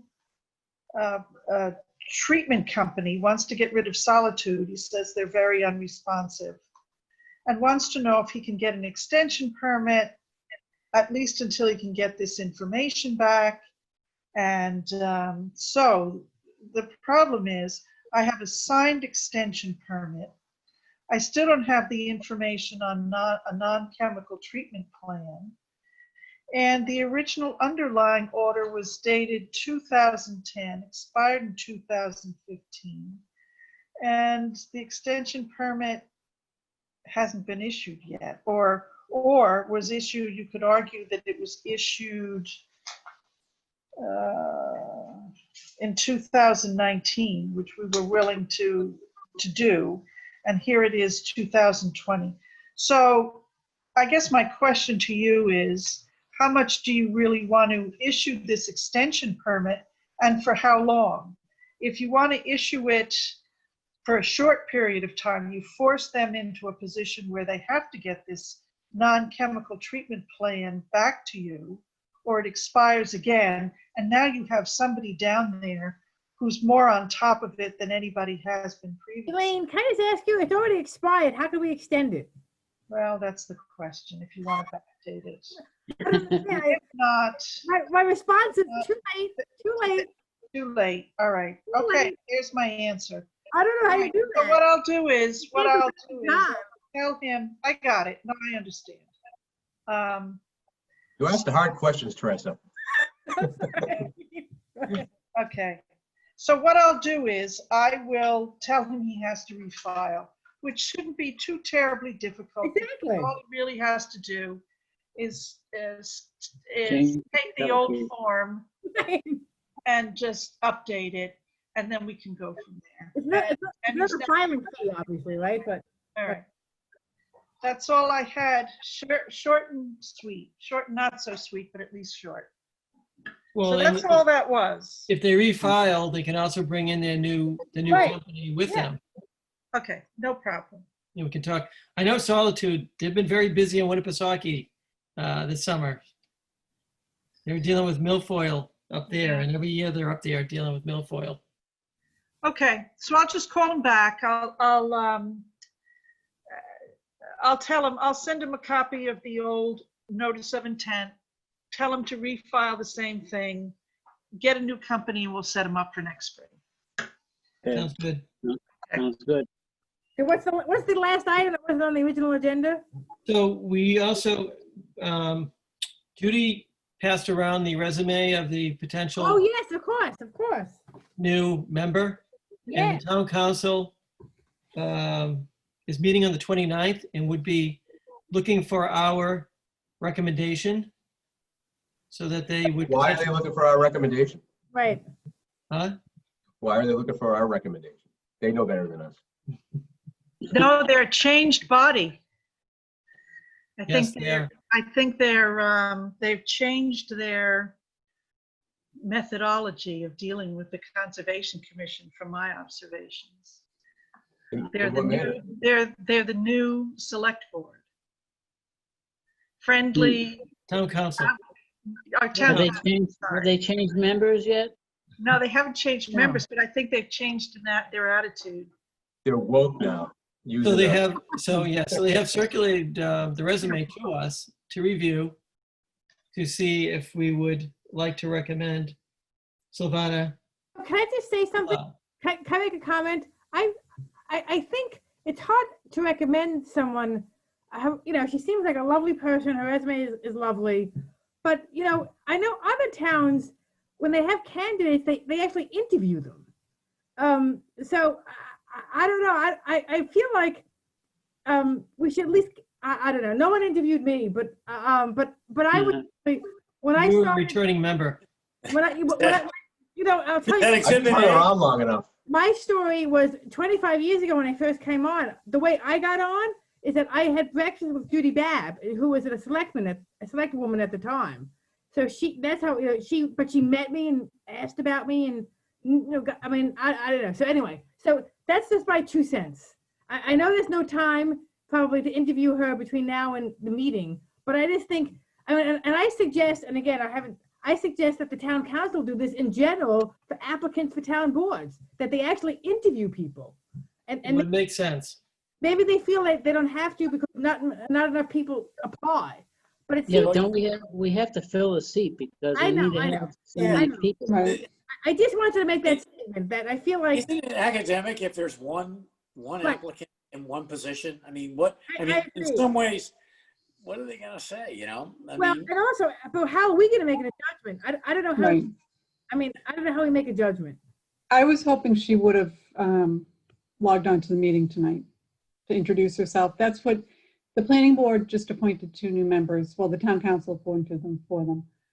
And that's what they did. They had them attend a meeting and they got to ask questions and see where their interests lie. And well, to be fair, we didn't ask her. We didn't ask her. No, right. But if you're applying for a board, I would think you'd have an interest in attending a meeting. Well, that's a good point. well, can I was gonna say that maybe, I guess I hadn't thought of this, that I mean, are they gonna consider this at the very next meeting? Yes. Yeah, this is going to happen regardless. And is it something that could be, I guess the question I have is, I guess we should have asked ourselves when the opening came up, do we know, within our group of us, do we know people who we think might be, candidates? And I don't know if it's too late in this situation to deal with that, but it would be, I would have felt a lot better if we had a little bit of a beauty contest. We had more than one candidate and one opening, for one opening. And it just never occurred to me that, I guess I thought that, there would be a couple of resumes for, that we could consider. And it didn't turn out that way at all. So yeah, it was advertised And Doesn't seem like a evidently, lot of relative this was experience. the only applicant. Yeah. With no, her, I guess her closest experience is that she has wetlands in her backyard. Right. And she's all, she. No, and I understand that. Yeah. And you know something, that you can't hold that against them No, because absolutely I not. mean, No. you're right. I knew nothing when I came on this thing. I didn't know what a wetland plant was. What do you know now? You'd be going downhill on his I don't know anything Not now. not much more, Judy, not much more. No, I agree. And you know what? So everyone brings something to it. And no. All I was saying is that it would be that maybe, it would have been, had we thought about this a little earlier, we would have maybe, if we had all thought about, who might be interested in serving and who, and try to generate, through, some interest. Just, we are where we are. He's your Have you neighbor. had issues in the past finding applicants? Is this unique? We have had some issues getting applicants in the past. We And probably need some fresh blood. yeah, but you know what? We've reached out, but other people have been, I don't know, Jim, you reached out to me. The rest I talked to you on the train about it. That's why I got back on. I started talking to That's people. right. I'm That's, busy. and those things, and those things are a good way. It's a good way of and we can speak firsthand to people. I don't know. I saw the ad in the paper in 1999. There you go. That's right. When Bob, I took Teresa's open spot. exactly. Bob did take my old spot. That's so funny, Bob. You took what? He I took took my Teresa's spot. open- When I yeah. resigned, Bob came on. I filled the remainder of her term. Right. Oh my gosh. I did not know that. Oh, yeah.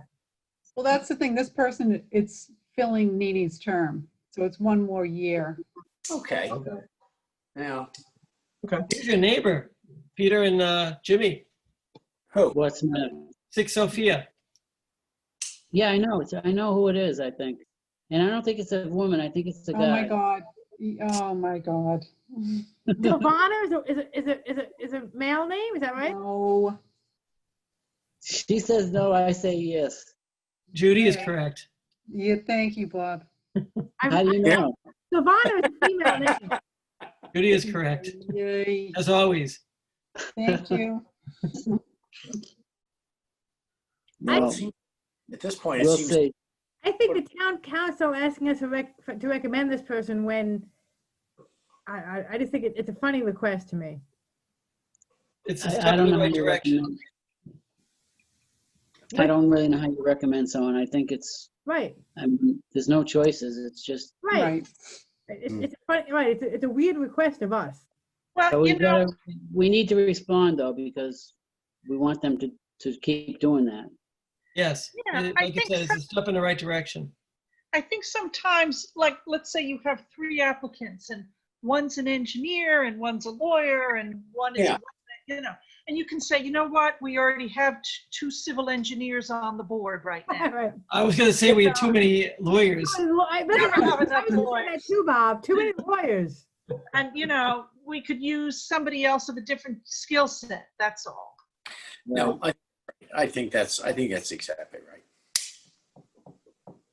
But I think they could do better with their advertising as well. Well, Rather yeah, than just, the other thing, I'll share with you, one of my colleagues is in a different town name, and he said in their town, they have like all these, they have like a media campaign to draw up like interested and like they have so many people because they make it sound so exciting to be on it.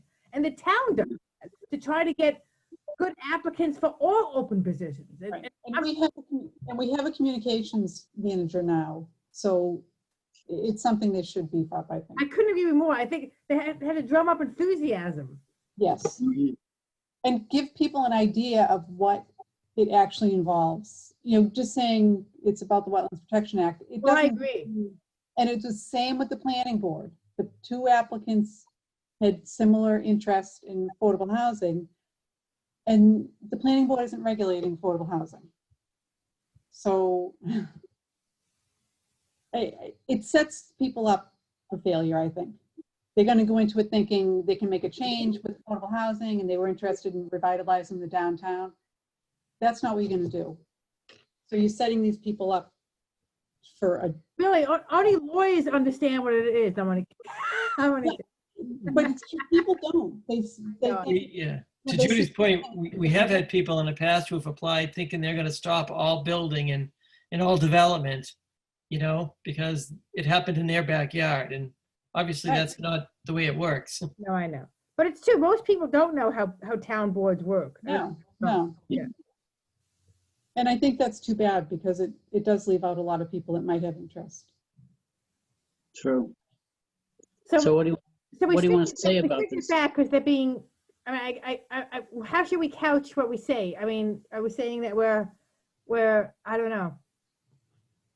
Could we just say we've reviewed the applicant's information, we appreciate the submission to the commission for review. We understand she'll be appointed. I mean, there's no way they're not going to appoint this person. Right. And just acknowledge that you appreciate that they forwarded to you first. Yeah. Yeah, and like I said, this is a big step in the right direction for the whole process. I'm happy to hear that if they're going to do that. Does she say what kind of skill set she brings to it? I mean, is there any kind of a she just said she's an executive assistant and she abuts conservation land, and she worked with the Conservation Commission. I'm reading it to have an appropriate retention system installed in the backyard. She's excellent communication skills, working with all types of personalities, and she knows how to deal with difficult people. I like that. Exactly, difficult people can work in a non-partisan way. So she looks like she has good communication skills and. All right, so how would you condense that into something that's pleasant?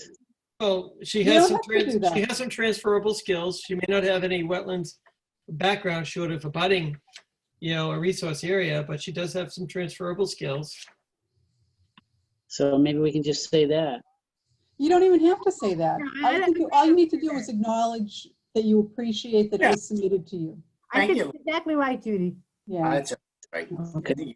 That's right. Judy, can you prepare such a letter? Yes. Do we want to add something that, you know, we'd like to be able to interview or have the person attend, you know? In the future, yep. To that effect? In the future, yeah. Yes. To give us more opportunity before they plan a vote, so we can, exactly. And to see if that person is still interested after they start at 7 o'clock and it's still going at 10:30 at night. Well, and That never happens. to your point, we can explain that we like the interview process so we can, you know, the person can fully understand what it is that they're, you know. Commitment, yeah, the commitment and you know. I think it's a good idea to add that. Right. Yes. Maybe next time when they post something for the newspaper, we could write something descriptive about the position, like you're talking about. It's like, almost like if you're putting an ad in the paper for you know, employment. Right. Well, why not add the next meeting? Yeah, you know, the applicants are suggested to attend the next meeting on whatever, October 7th, you know, interested parties should, you know, attend the next meeting or something to that effect. Right, and we'd be glad to answer any questions you have about, right.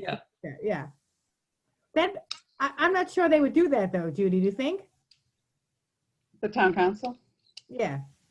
Oh, I think so, because I mean, I don't think it needs to be directed from them though. If they say they have an applicant, then the commission could invite the person to say, we want to give you an overview and see what your take is on it. And well, you're right. But I mean, as far as to capture other people, you're saying that there's not enough description as to what the thing is, right? What we're doing. In order to get interest, in order to foment interest.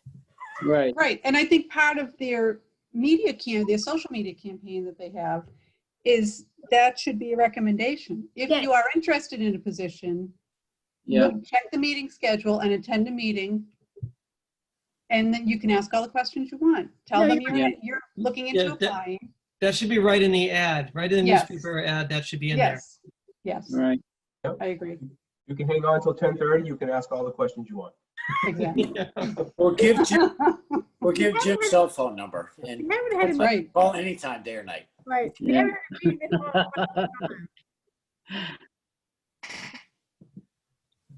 long. Okay. All righty. I just have one thing, the environmentally friendly lighting seminar. Are you still interested in that? It's a 1 hour. They could do it at the Oh. end of, what? When is that?